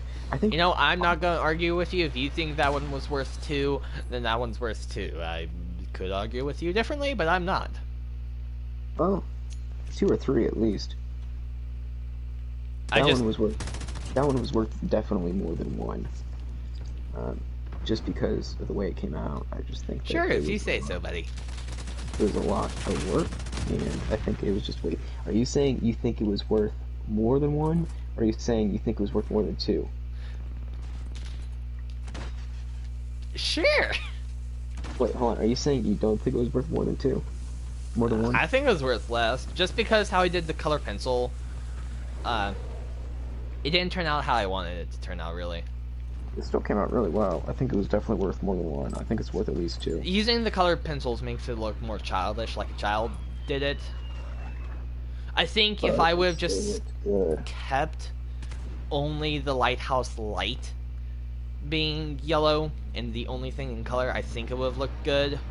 But since I did the grass, the sky, and the ocean as colored, I think it kind of dropped the quality and made it look subpar. I don't know. I think it came out really well. I think it's definitely one of your best works. Then you haven't seen. Did I send you a picture of the finished Jedi? No, I have not seen a picture of the finished Jedi. I've only seen what you sent me in physics class. You've only seen that one? Yeah, I've only seen that one. You never sent me the rest of it. Okay, so if you saw what I did was good that I did Send it last to me night, now, bro. Send it to me now. that's literally what I'm doing. Okay, I got the picture. Okay. Oh crap. Ah, this looks like a schoolgirl. Ah, tag nabbit. Ah, Okay, there you go. beans. It's a little bit more blue because I have my lights on, but okay, Dang it it. showed just didn't. Okay, does this look like a schoolgirl to you? I wasn't trying to. Beans, I was trying to make a hoodie. I mean, I don't do people, kid. I know. Boast Wow. the Wow, introvert I have to version of tell. this. Why haven't you posted that to the group chat, bro? I think I did. Oh, you did? Was it a while ago? Mm-hmm. It It was was before I joined. several months before you joined. Oh, well, that makes sense because I don't have time to go back and reread. If I'm not actively on I it, literally, besides for some people's like personal servers, I stay up to date in general, and most of the other servers, except for like cer- really it's general that gets the most chat. But and then also the new for the Among Us server, I don't really read that much that goes on in there. yeah, I don't read anything in there. You should watch I, if you see a tip video meme from me, I'd suggest watching it. so I get the point because especially if you think it's funny enough for the chat, it's gonna be pretty good. There's been some stuff that you've done that's actually pretty funny, um, but I just don't have time to go through and watch that many memes. I mean, I see a lot yeah, more because okay, like if I mean, you yeah, you see a lot of the memes I send on Instagram, but if you just imagine how much. If you look at the video memes, you can see that every night or so, I'm sending at least 10 or more TikToks. And I don't send them unless if I think it's. The unfortunate thing is it's like people don't really want me posting it to like general often, but there are some that I think are just funny. Some that I think could be more or less like educational, or like, hey, this is good knowledge to know. I did post one in general recently, like, it was just facts about Halloween on 2020. Halloween's on a Saturday. It also's around the time that the clocks get pushed, daylight saving time, so we get an extra hour at 2 o'clock in the morning. It's also supposed to be a full moon and the blue moon. Rave. I mean, it's 2020 we're talking about. Do you really want all these things happening? Also, did you hear that apparently this in January or something of 2020 they actually opened up like a mummy sarcophagus or a Yeah, mummy's I saw tomb? that. It's like this is not the year. No, that was like one of the first things to happen. So looks like Mummy's we got curse. what caused all this. It's a mummy's curse that caused 2020 to be 2020. All right. So does this look like a skullgirl to you? Because it's not what I was trying to do. I was trying to give her a hoodie, and I think it's pretty good. I think you can tell it's not supposed to. From the last picture I saw that you sent, I didn't really get that vibe. Okay, good, because I was worried. So I mean, have unless you pictures. mentioned it, then I kind of still, I can kind of see how that's schoolgirl-ish, but, I mean... Okay, so I'm not going to mention it, and I'm hoping people won't look at it, because it's not the internet. I mean, I also didn't say what mine was, and someone thought it was a bean. You've got a point. Well, okay. I mean, do I mean beans this have in two a things nice, sticking up? I mean Like this arteries. in the nicest possible way. That did kind of look like a bean. And I even said it's a music reference. Okay, I wouldn't have gotten the music reference if you told me, unless you told me. So, I don't think that's... But I did tell you. You did tell me exactly, but I wouldn't have gotten it. So, with that, I think, okay, I think you are extremely good when you take your time.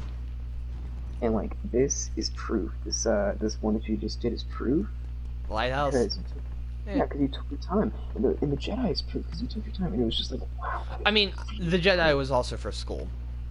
Yes, but it still looked amazing. And it's just like Because it has to, because I look, was getting a grade for it. but it still looked amazing. And So, that's also partially because there's no face to it. It's literally the back of a Jedi robe. but it still And that's looked what made it amazing. good. Because I didn't have to paint on the face.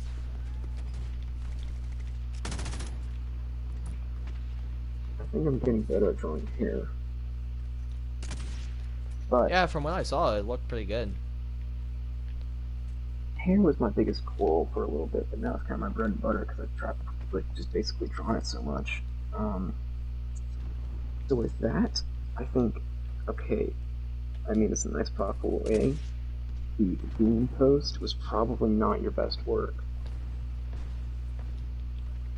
but I mean, yeah, I could have tried to do more detail on the heart. But, I mean, it also took me like 20 plus minutes to do that one picture alone. it took me like the entirety of us talking here about an hour to take this one, bro. It's like when you, okay, 20 minutes is not a And, long I mean, time. yeah, I mean, I was spending Okay, at least you an wanna see- hour the other night. You want to see what I can draw in 20 minutes? In 20 plus minutes, this was more like 30. I'm gonna text you a picture. This is 30 minutes, bro.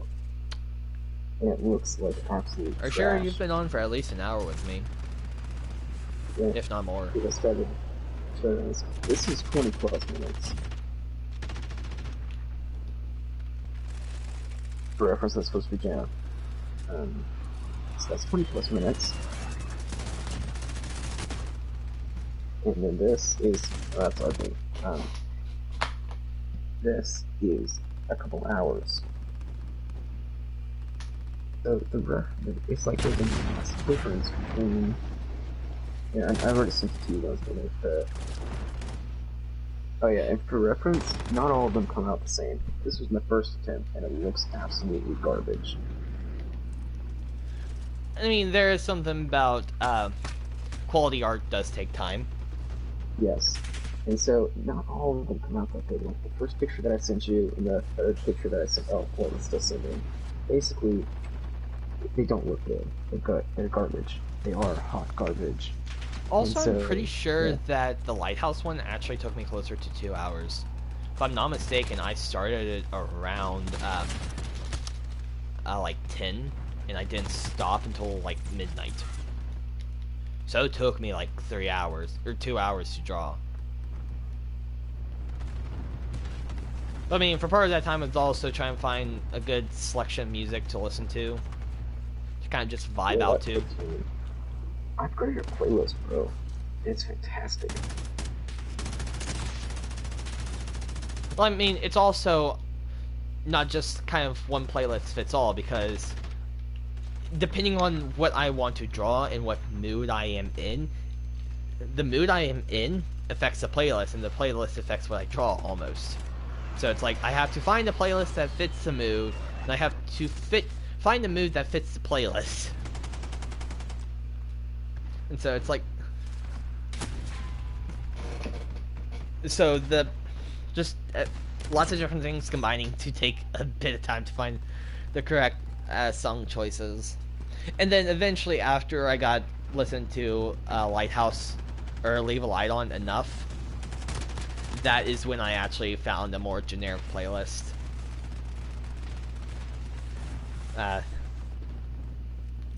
So yeah, the playlist I actually found and ended up listening to was actually just a lot of like Nightcore. Have you heard of Nightcore? I have not. Okay, what Nightcore is essentially sped up remix versions of songs. Though a lot of times the image that's kind of with it is more of like an anime person or an anime character, so but it's just like essentially it's just sped up versions of songs, or like essentially sped up and gender swapped songs. So if the original artist is a dude, they increase the pitch of the singing, the pitch of the audio, and so it sounds like a girl singing it. And it's also like twice or more fast. Which really, the increase of the speed does a lot to change the music and kind of the feeling you get with it. Because, I mean, the beat sometimes is what really just drives a song almost sometimes. And so, Yeah. if the beat is like 2x speed, it is a whole different ball game almost with the emotion behind the beat. Like, I think I've listened to Satisfied, which is a Hamilton song. Oh, I'm aware. And so I've listened to it, the normal version, the sped up 2x version, and the Nightcore version. And really the difference between Nightcore and 2x version is nothing.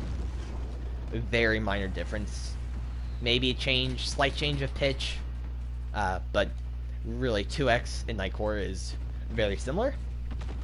But I mean, when Eliza goes into number 3, it's just a whole different emotion that you get from the normal version to the sped up version. So, yeah, I really just like the sped up versions of songs. Because the tempo of the beat just kind of gets your heart racing almost, depending on the native tempo of the beat. I can see that, and it's depending on the song. You might want to like jam out. When I'm drawing, I'm doing very relaxed, and I think I'm finally starting to get what that style of art is. It's sort of like a rough. Okay, so based on this was almost entirely from myself. This is the first time I've drawn something with just basically with just a picture in my mind, trying to draw it, and it's come out, and I look at it, and I'm like, that doesn't suck nearly as much as the other ones do. And it's like, wow, that actually doesn't suck a lot. That might even not suck. And that's the situation that I'm in. It's like, it's like, hey, this is probably one of the, like, I feel like it's probably one of the, what can I say, like the milestones. Because, like, hey, I was able to draw a mouth that has a good emotion. I was able to draw some decent eyes. I was able to draw some really good hair. And I was able to just basically make the shape of the face. Obviously, it's cartoon, so it's easier. But it's like, this does not suck that bad compared to the other stuff. It's like, it's like, yeah. Because the other stuff wasn't art. The other stuff that I shared in the group chat, I don't really think that's art. That's just basically looking at something and watching tutorials and doing combination tutorials. It's just like, it's just looking at stuff online and copying stuff online. That's still kind of hard, really, if you think about it. Okay, so there's a YouTuber. And also, if you like put your own style on it, that makes it more. And plus, it's still a useful skill to have if you can take an image from either just like not trace over it, but be able to look at it and copy it. That's a useful skill in art, because kind of what the art teacher had started to do when I was there before I went into advanced art is for like a weekly assignment, she'd have us go spend a certain amount of time doing art, but it had to be from something in real life. So, I'm breaking up there, buddy. Oh, sorry.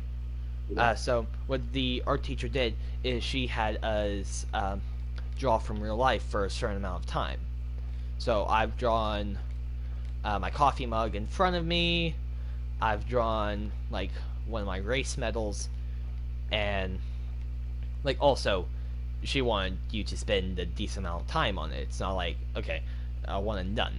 Like, let me just do a rough outline. Let me get this done in 2 seconds. No, she wanted you to spend like 20 plus minutes drawing from real life. So, if you can look at something and copy it down, then and draw it, that's a useful skill to have. And that is art.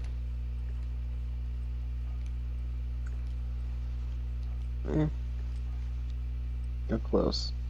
Okay, so there was a YouTuber called Chroma Moma, which is a guy who lives in, and basically he is a concept artist, and he is an extremely talented concept artist. In fact, I think I'm also on his Discord server, and it's an entire server filled with just like people that give art advice. And it's like, oh yeah, I like that. So I posted some stuff on there, and it gave me some good advice back. But basically, he has one video where basically says a reference is not copying, a reference is not copying, and he says it over and over and over again. And he explains himself, it's like a reference is not copying because you're still doing your own twist. But I think there is a difference between copying and using reference. I think what I did now, for the first time in my entire art career, was use a reference. Is I looked at it, and then I put it away, and I looked at it again, and I put it away, and I drew something new, something different, and something completely original, just kind of off the cuff. That just used something as an inspiration. I don't know.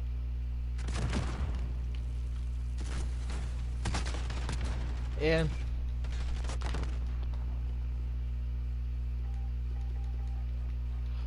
Oh, I don't want this gun. There we go. Iridescent. Yeah.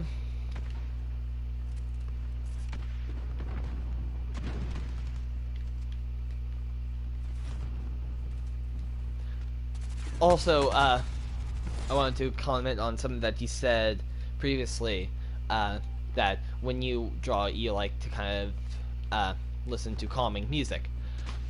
I like to listen to whatever music kind of vibes with what I'm trying to draw. Essentially, the music affects my mood, the mood affects my music choice, and both of those together affects what I draw. And essentially, if I'm already in one set of mood, I mean, I could try specifically listen to other songs to get into a different mood or something, but for the most part, it's like, let me just engage on this mood a little bit further. And so I'll listen to music that engages on the mood, and normally, if the mood is strong enough and the music's strong enough or whatever, if you have a perfect storm together, then it creates a good, essentially for me at least, it creates a good environment to kind of do art with. Just kind of depending on whatever mood I'm in can help me kind of think, okay, of how I want to do art and kind of what my essentially subject or theme will be. And then I want to listen to music almost centered around that the vibe or feeling, the theme, that's what I wanted to say. Listen to music centered around the theme, and then that kind of amplifies my art. Because not only do I want a certain theme for my art to hold, but if I can kind of semi-hold that theme and mood as well, then can just kind of amplify it. And so if I'm drawing a person and he's in a certain mood and the overall theme of the artwork is one way, let's say the theme of the artwork is like really happy. You don't want to be listening to sad music but trying to draw something happy. So essentially you want multiple playlists for whatever music, whatever you want to do for your artwork, essentially. And for me, I don't really do human subjects. So, I mean, I can literally listen to a medley of different songs, and it'll be just fine. Yeah, it's interesting. Just like I normally listen to the same stuff, and I don't really draw when I'm in a excuse me because when I do that, I rush. When I draw, I want to make sure that I'm extremely calm and I'm taking my time. Because time, okay, eventually I'm going to be able to draw reasonably fast and be good. But now it's not the time. I am trash when I rush, but I'm actually not terrible when I don't rush. And it's just like I realize that if I just draw for fun and I relax, then I will be significantly better. And I will prevent drawing from something like the third picture that I sent you. I don't know if you saw that. It was like the first attempt of me trying to draw Jana, where she looked like a dude with a wig on, and it looked absolutely garbage. Well, I mean, wasn't that also when you were first picking up the pen? True. So, I mean, not only have you been drawing more since your first attempt, but, so essentially, you might have taken more time, but also, you're more experienced. That's true. So kind of So, like okay. a video game thing that I could say. In Call of Duty Black Ops 4, I was trash at Call of Duty then. Like, I was 9 left, right, and center. I could barely even hold a few kills per match. But now, I'm going on double kill streaks. Like, I've been doing well. I've won multiple rounds of Warzone. I'm a leading contributor to a victory in my games that I play. And that's because of repetition. I've picked up the game. The game also did slightly change its formatting, so it was easier for me to pick up for the first time. And so, with kind of just a perfect medley, and it allowed me to be better at the game in general. And because of that, you see a whole different... Like, if you look back, one, at the first time I played Modern Warfare, but also the first time that I ever picked up a Call of Duty title, which would be the Black Ops 4, you will see a huge skill improvement because I'm more experienced at the game than I was before. And so, if you look at when I first picked up Black Ops 4 to when I last touched Black Ops 4, you will probably see a little bit of skill improvement. But then if you look from the first time I picked up Modern Warfare to the most recent time right now, you'll see different improvement. And if you look back for the first Black Ops to the first Modern Warfare, you'll see a huge skill improvement. Or from the first Black Ops 4 to now, you'll see a huge improvement. Such is true. Such is very true. And so, with that... So, it's a mix of the time you spent in the art, plus also your art history. How long have you been doing art? And with those few things combined, it will change the total outcome. Because you could spend hours doing art at the first time you pick up the pen, but you could also pick up the pen for a few minutes after a few years of doing art, and there might be a huge difference there between a few hours when you were first new to art versus 30 minutes when you're experienced. There's a difference, you know?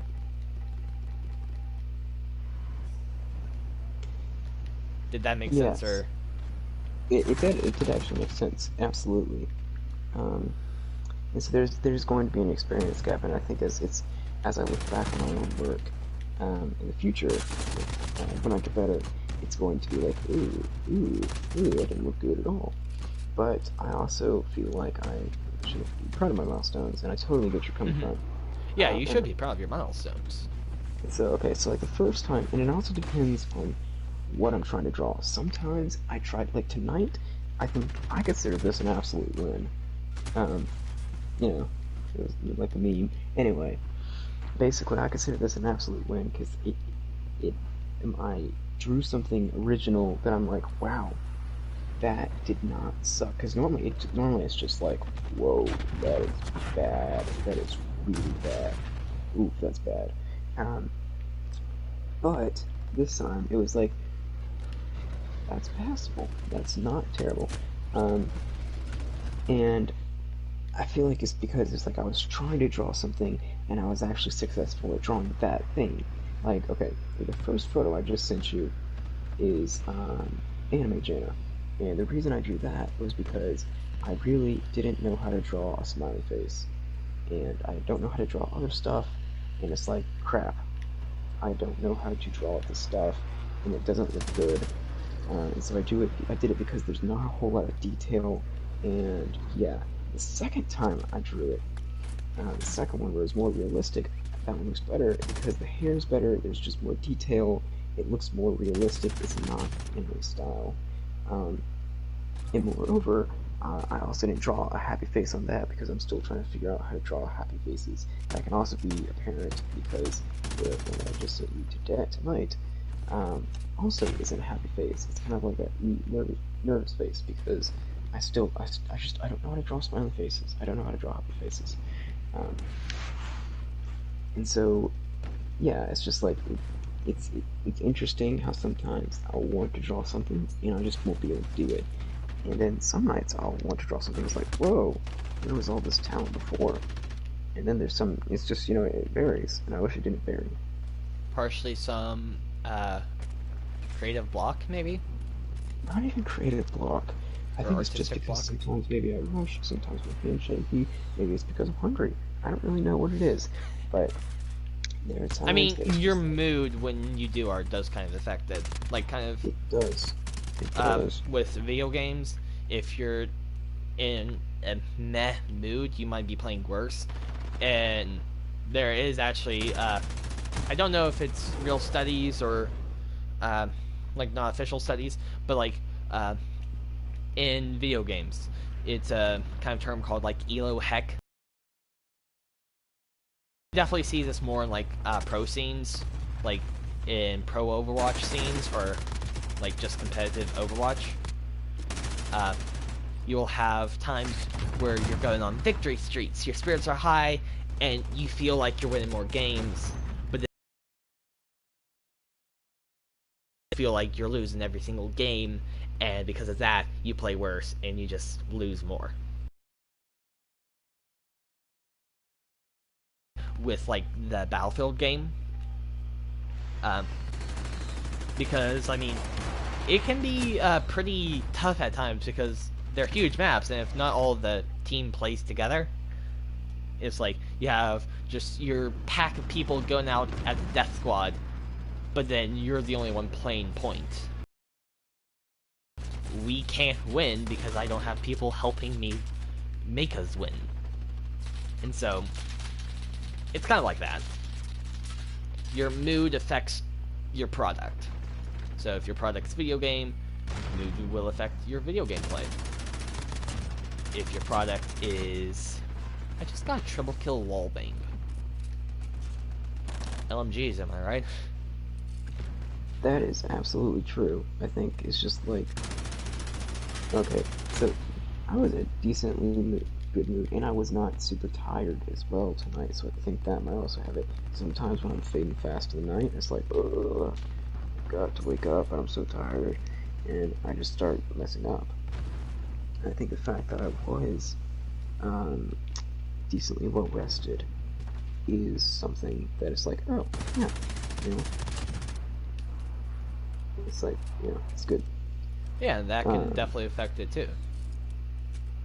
Absolutely. But I think you should get I think you should get in group, bro. I think you should get in group. Do you want me to send you the invite to the Discord of art stuff? No, thank you. Okay. Also, have you taken my advice in getting a kneaded eraser? I still don't know what that is. Oh, the one where it's like squishy? Yes. I It's the one in the lower left right-hand corner of my picture. Yes. So I have That's a just kneaded bought eraser. myself. Essentially, uh, in a way, it's almost like Play-Doh. So you can like pull it apart, stretch it. You can, but it's really good for removing like marks. Uh, and I'm going to play one more game. Then I'm going to call it a night. I mean, I'm Sounds already good. an hour past when I thought I said I was going to kind of end, but it's whatever. But so, uh, a kneaded eraser. Also, it's like it's also self-cleaning. What you do to clean it is you literally stretch it apart, fold it back in on itself, and then kind of keep doing that, and it cleans. But really, if you just stretch it apart, then fold it in on itself, then you have a new surface to work with. But the more you stretch it, the cleaner it gets. That's cool. And I saw those, and I thought about getting one. Instead, currently I have a Factus, uh, one. It's one that I bought when I was with Kelsey and some of the other people at the art store, and she said that that was like the standard one that she used, so I got that. Um, and so yeah, it's truly pretty good, and I use it. I try to use it whenever I can. Part of me, I'm still not confident enough to start drawing with color. So I think, oh, I'm tired. I think once I master sketches and I'm like, oh yeah, I can sketch to my heart's content and I can sketch good, then I'll start adding color and I'll try to focus on shading. Okay, so with that, I'd almost recommend, instead of going to colors and shading, uh, for your sketches, try going ahead and doing them in black and white. Because if Shading. you can get black and white slash shading down before you go to color, that can help you a lot with color.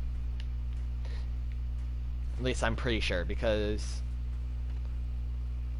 I mean, you've seen some of my stuff that I've posted on Instagram a while back, which was decent shading, I'd say.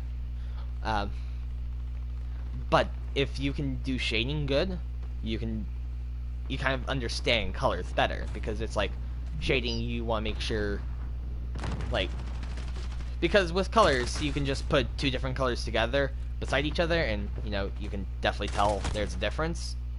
But I mean, if you shaded, you have to be careful, because it's like, if you shaded the same color, it's like, is there really a difference between the two besides for a huge slash cartoonish line in between the two?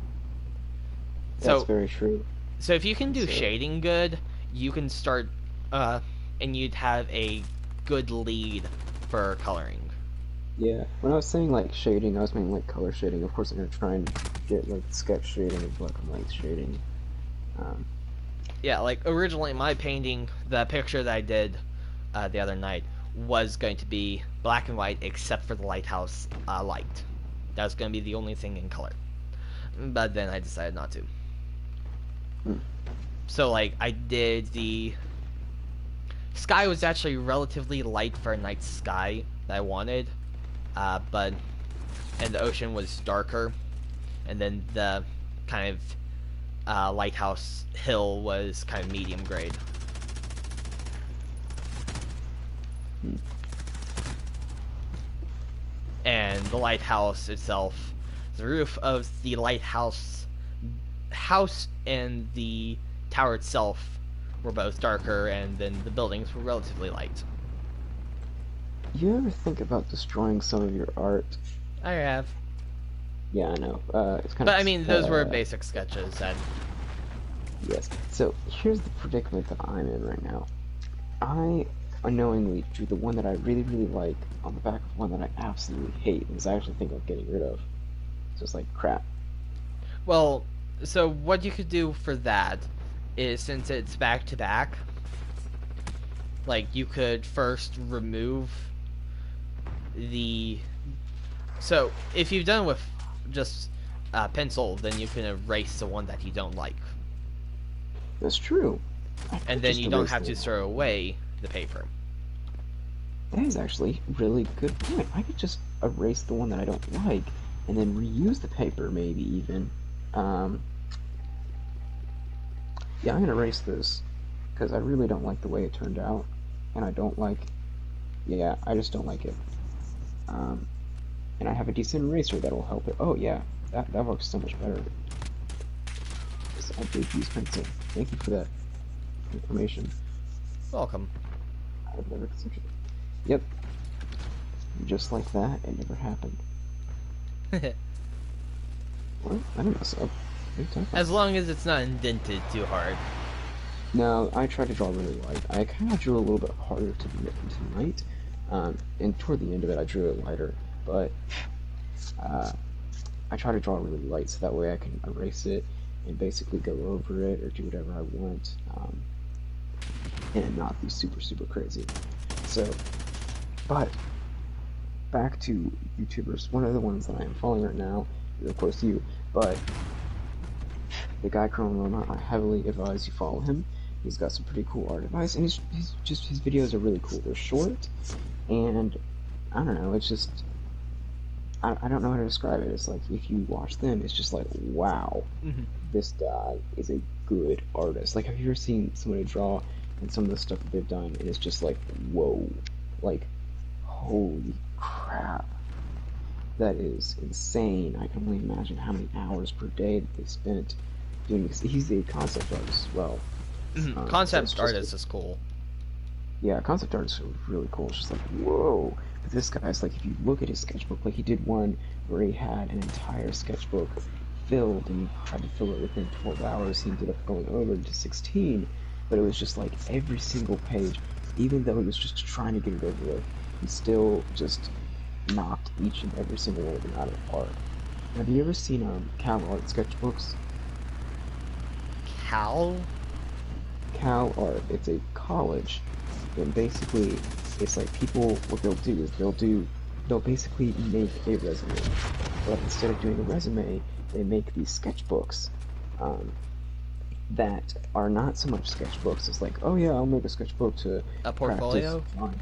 It's like a portfolio, and every single page of the sketchbook was planned out and made just beautifully and elegantly to be perfect. And they don't look like sketchbooks as they are actual works of art, and it is kind of insane just how good these are.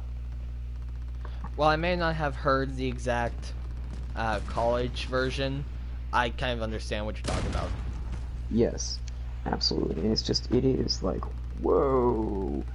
Some people criticize them because it's like, oh, it's not a personal sketchbook. It's a personal sketchbook. It's supposed to be like super relaxing. Purpose of the sketchbook is to kind of get the basis of what you like of a bigger project down.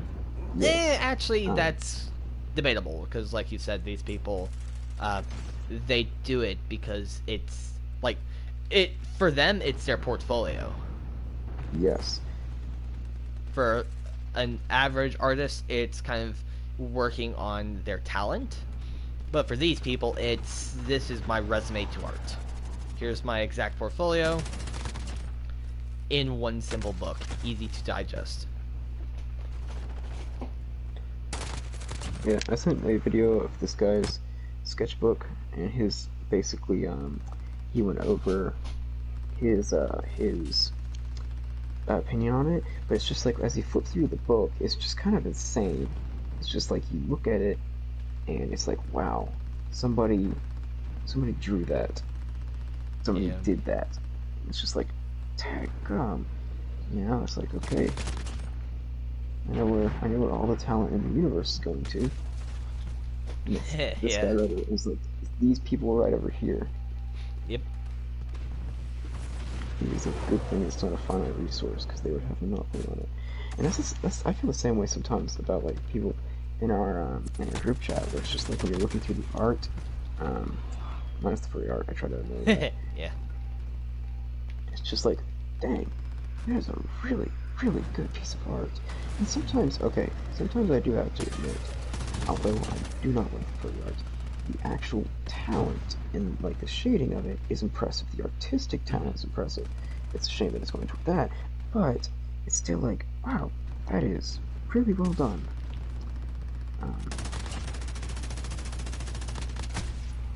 Yep, I agree. I'm probably gonna get off pretty soon.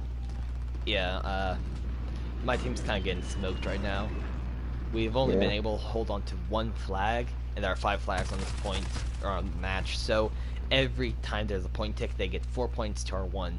It's first to 250. And it looks like we're even starting to lose a point. Yeah, you kind of got killed pretty fast right there. Yeah, it was just around the corner. But it's not necessarily that I'm dying fast, it's just their front line is literally at the start of Anaya's palace on A side. That's their whole front line. And you have to break through their front line to get to their points. And there's 24 people. And they're not pushing us because, you know, they don't really want to make us spawn someone else. Actually, in this, it wouldn't be swapping spawns. We'd only have our base to spawn at, so... Well, they're taking it right now. Oh, yeah. I see that. Oh, there's somebody over there in those bushes. Yeah. Oh, behind me. See, look how far their front line is. They've essentially done a loop around A point. And because of that, it's hard to progress forward because, like, all of our manpower is just dying when we're pushing against the wall.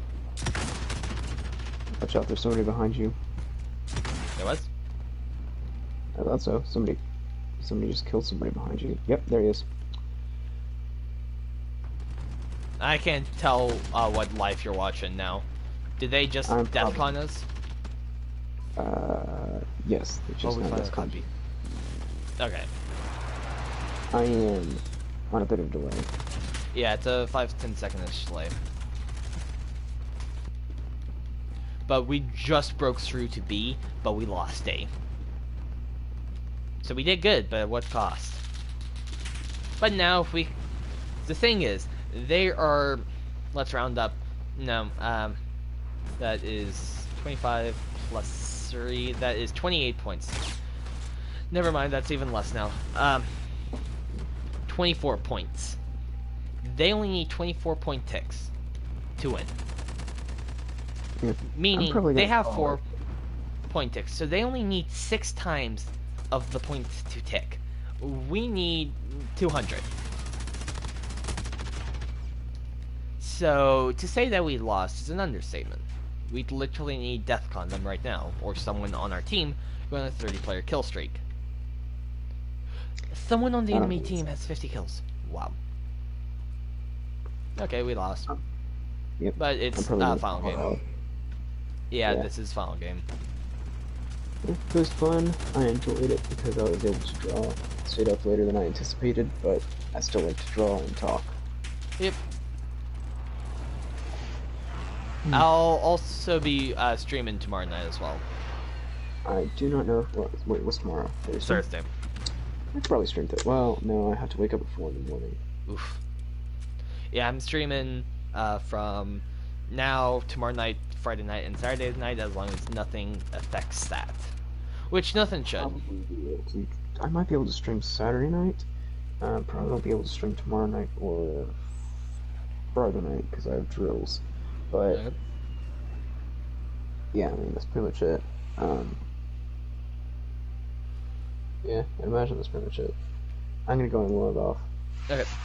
Well, thank you for staying in chat, and it was awesome having you. Yeah, it was fun. But okay, later. So, unfortunately, that is wrapping the stream. There he goes, unfortunately. So, for progression-wise, we now have 4 complete sets of camos. We are this one away, 2 away, 3 away, and then we just got stripes unlocked like last level. So we are getting close to having this gun is getting close to being to gold, and then after this gun, oh, one more thing here. we are moving on to the SA-87, this gun right here. And then that will be platinum for LMGs. I think the next gun I'll tackle will be the marksman rifles, which consist of EBR, carbine, and CAR. These three right here, and then that'll be platinum for both snipers and marksman rifles. Sometime, somehow, I'm gonna have to get the launchers. As you can see, the RPG is up there because there was one double XP event that I just wanted to grind it out. So, because the RPG, from what I've heard, is the hardest of the launchers. Because all the other launchers have lock-on features. Literally, all of them have lock-on features one way or another. Except the RPG, so it's a lot harder. Then I'm also going to have to do the combat knife, which I think I have a... Nope, one more. I have right here. Let's go here. From a quick overview, it's woodland, splinter, skulls, and that's it. So we're actually getting close to getting the knife gold. Crouch kills, triple kills, and kills while injured. That is actually getting doable. Maybe just going to some rounds of infected would work. From there, I'm sort of also working on the pistols as well. Do we have the 1911 gold yet? Almost. We're missing Splinter and Skulls on the 1911. The .50 GS is a long way out. We're only half level. M19, how are we doing here? Half level as well. Then 725 is... How are you doing, pal? Getting there. We're working on Reptile with it. That's why there's no attachments. And then finally, let's go here and let's look at the X16. That's working. We were able to get it because of Warzone. That's how we have this so high level, is because of Warzone. So for pistols, we're not doing bad. 2 of them still low level, and a few of them working on it. Riot Shield, how are we doing for Riot? Terrible. Well, not bad, but we just need a lot more time with it. So, we have a plan for pistols. Not a big deal. Launchers, first just tackle the RPG, then work on everything else. It won't be that bad with these guys because they lock on, so you can easily hit airstreaks and other vehicles. So that's not a problem. For primaries, so we already have a plan for the knife. The knife's almost gold, so we just have to get Riot Shield, which... yeah, it still needs work. So it's marksman rifles, the melee pistols, launchers, SMGs, and ARs. I know that sounds like a lot, but I have a method to get it done. So I have a method to my madness and a madness to my method, so it's going to get done relatively-ish soon. Let me actually check the carbine. The top row is all 10s. We're almost done with Reptile. For the carbine, we almost have that good gold. And then, let me check the car. How's your progress? Getting there. And then, finally, EBR. How are you doing? Getting there. But, so, that's kind of... So, I think... I don't want to save launchers for last, because that will be evil to do. The RPG is really the one that semi-concerns me. I can try working on the RPG. I mean, Shoot the Ship is up. For how long? No clue. So that actually might be what I do next. I just play Shoot the Ship with the RPG, and bada bing, bada boom, it'll get done. And actually, oh, nope. I don't want to join another game. No. Sorry. What I could actually do for Shoot the Ship is, instead of a riot shield, I could run with my primary either as an LMG, particularly the SA 87, or I could run with a marksman rifle. The marksman rifle would only be for shipment, though. No, shoot house. Shipment would be the RPG. And then, so I could work on the carbine because it's max level and RPG because they're both max level, and either wait until a naturally occurring double XP or use one of my XP tokens, which I have a lot of, and I can just burn one of these and just play with either another RPG or primarily just a riot shield to get the riot shield level up. That's what I could do. So I have the method. It's gonna be a while, but one way or another, it's gonna get done, right? Preferably, I would like to do it before the next game launches. So I have until November to get it done. That's plenty of time, right? Hopefully. Well, if you can't tell, I've kind of been stalling wrapping up because I don't want to wrap up. But I have to, unfortunately. So, thank you guys so much for watching. I hope you did enjoy. If you did, please leave a like. If you want to see more from me, please subscribe. And to stay up to date with what I do, please ring the notification bell. Thank you guys so much for watching. And remember, take it easy.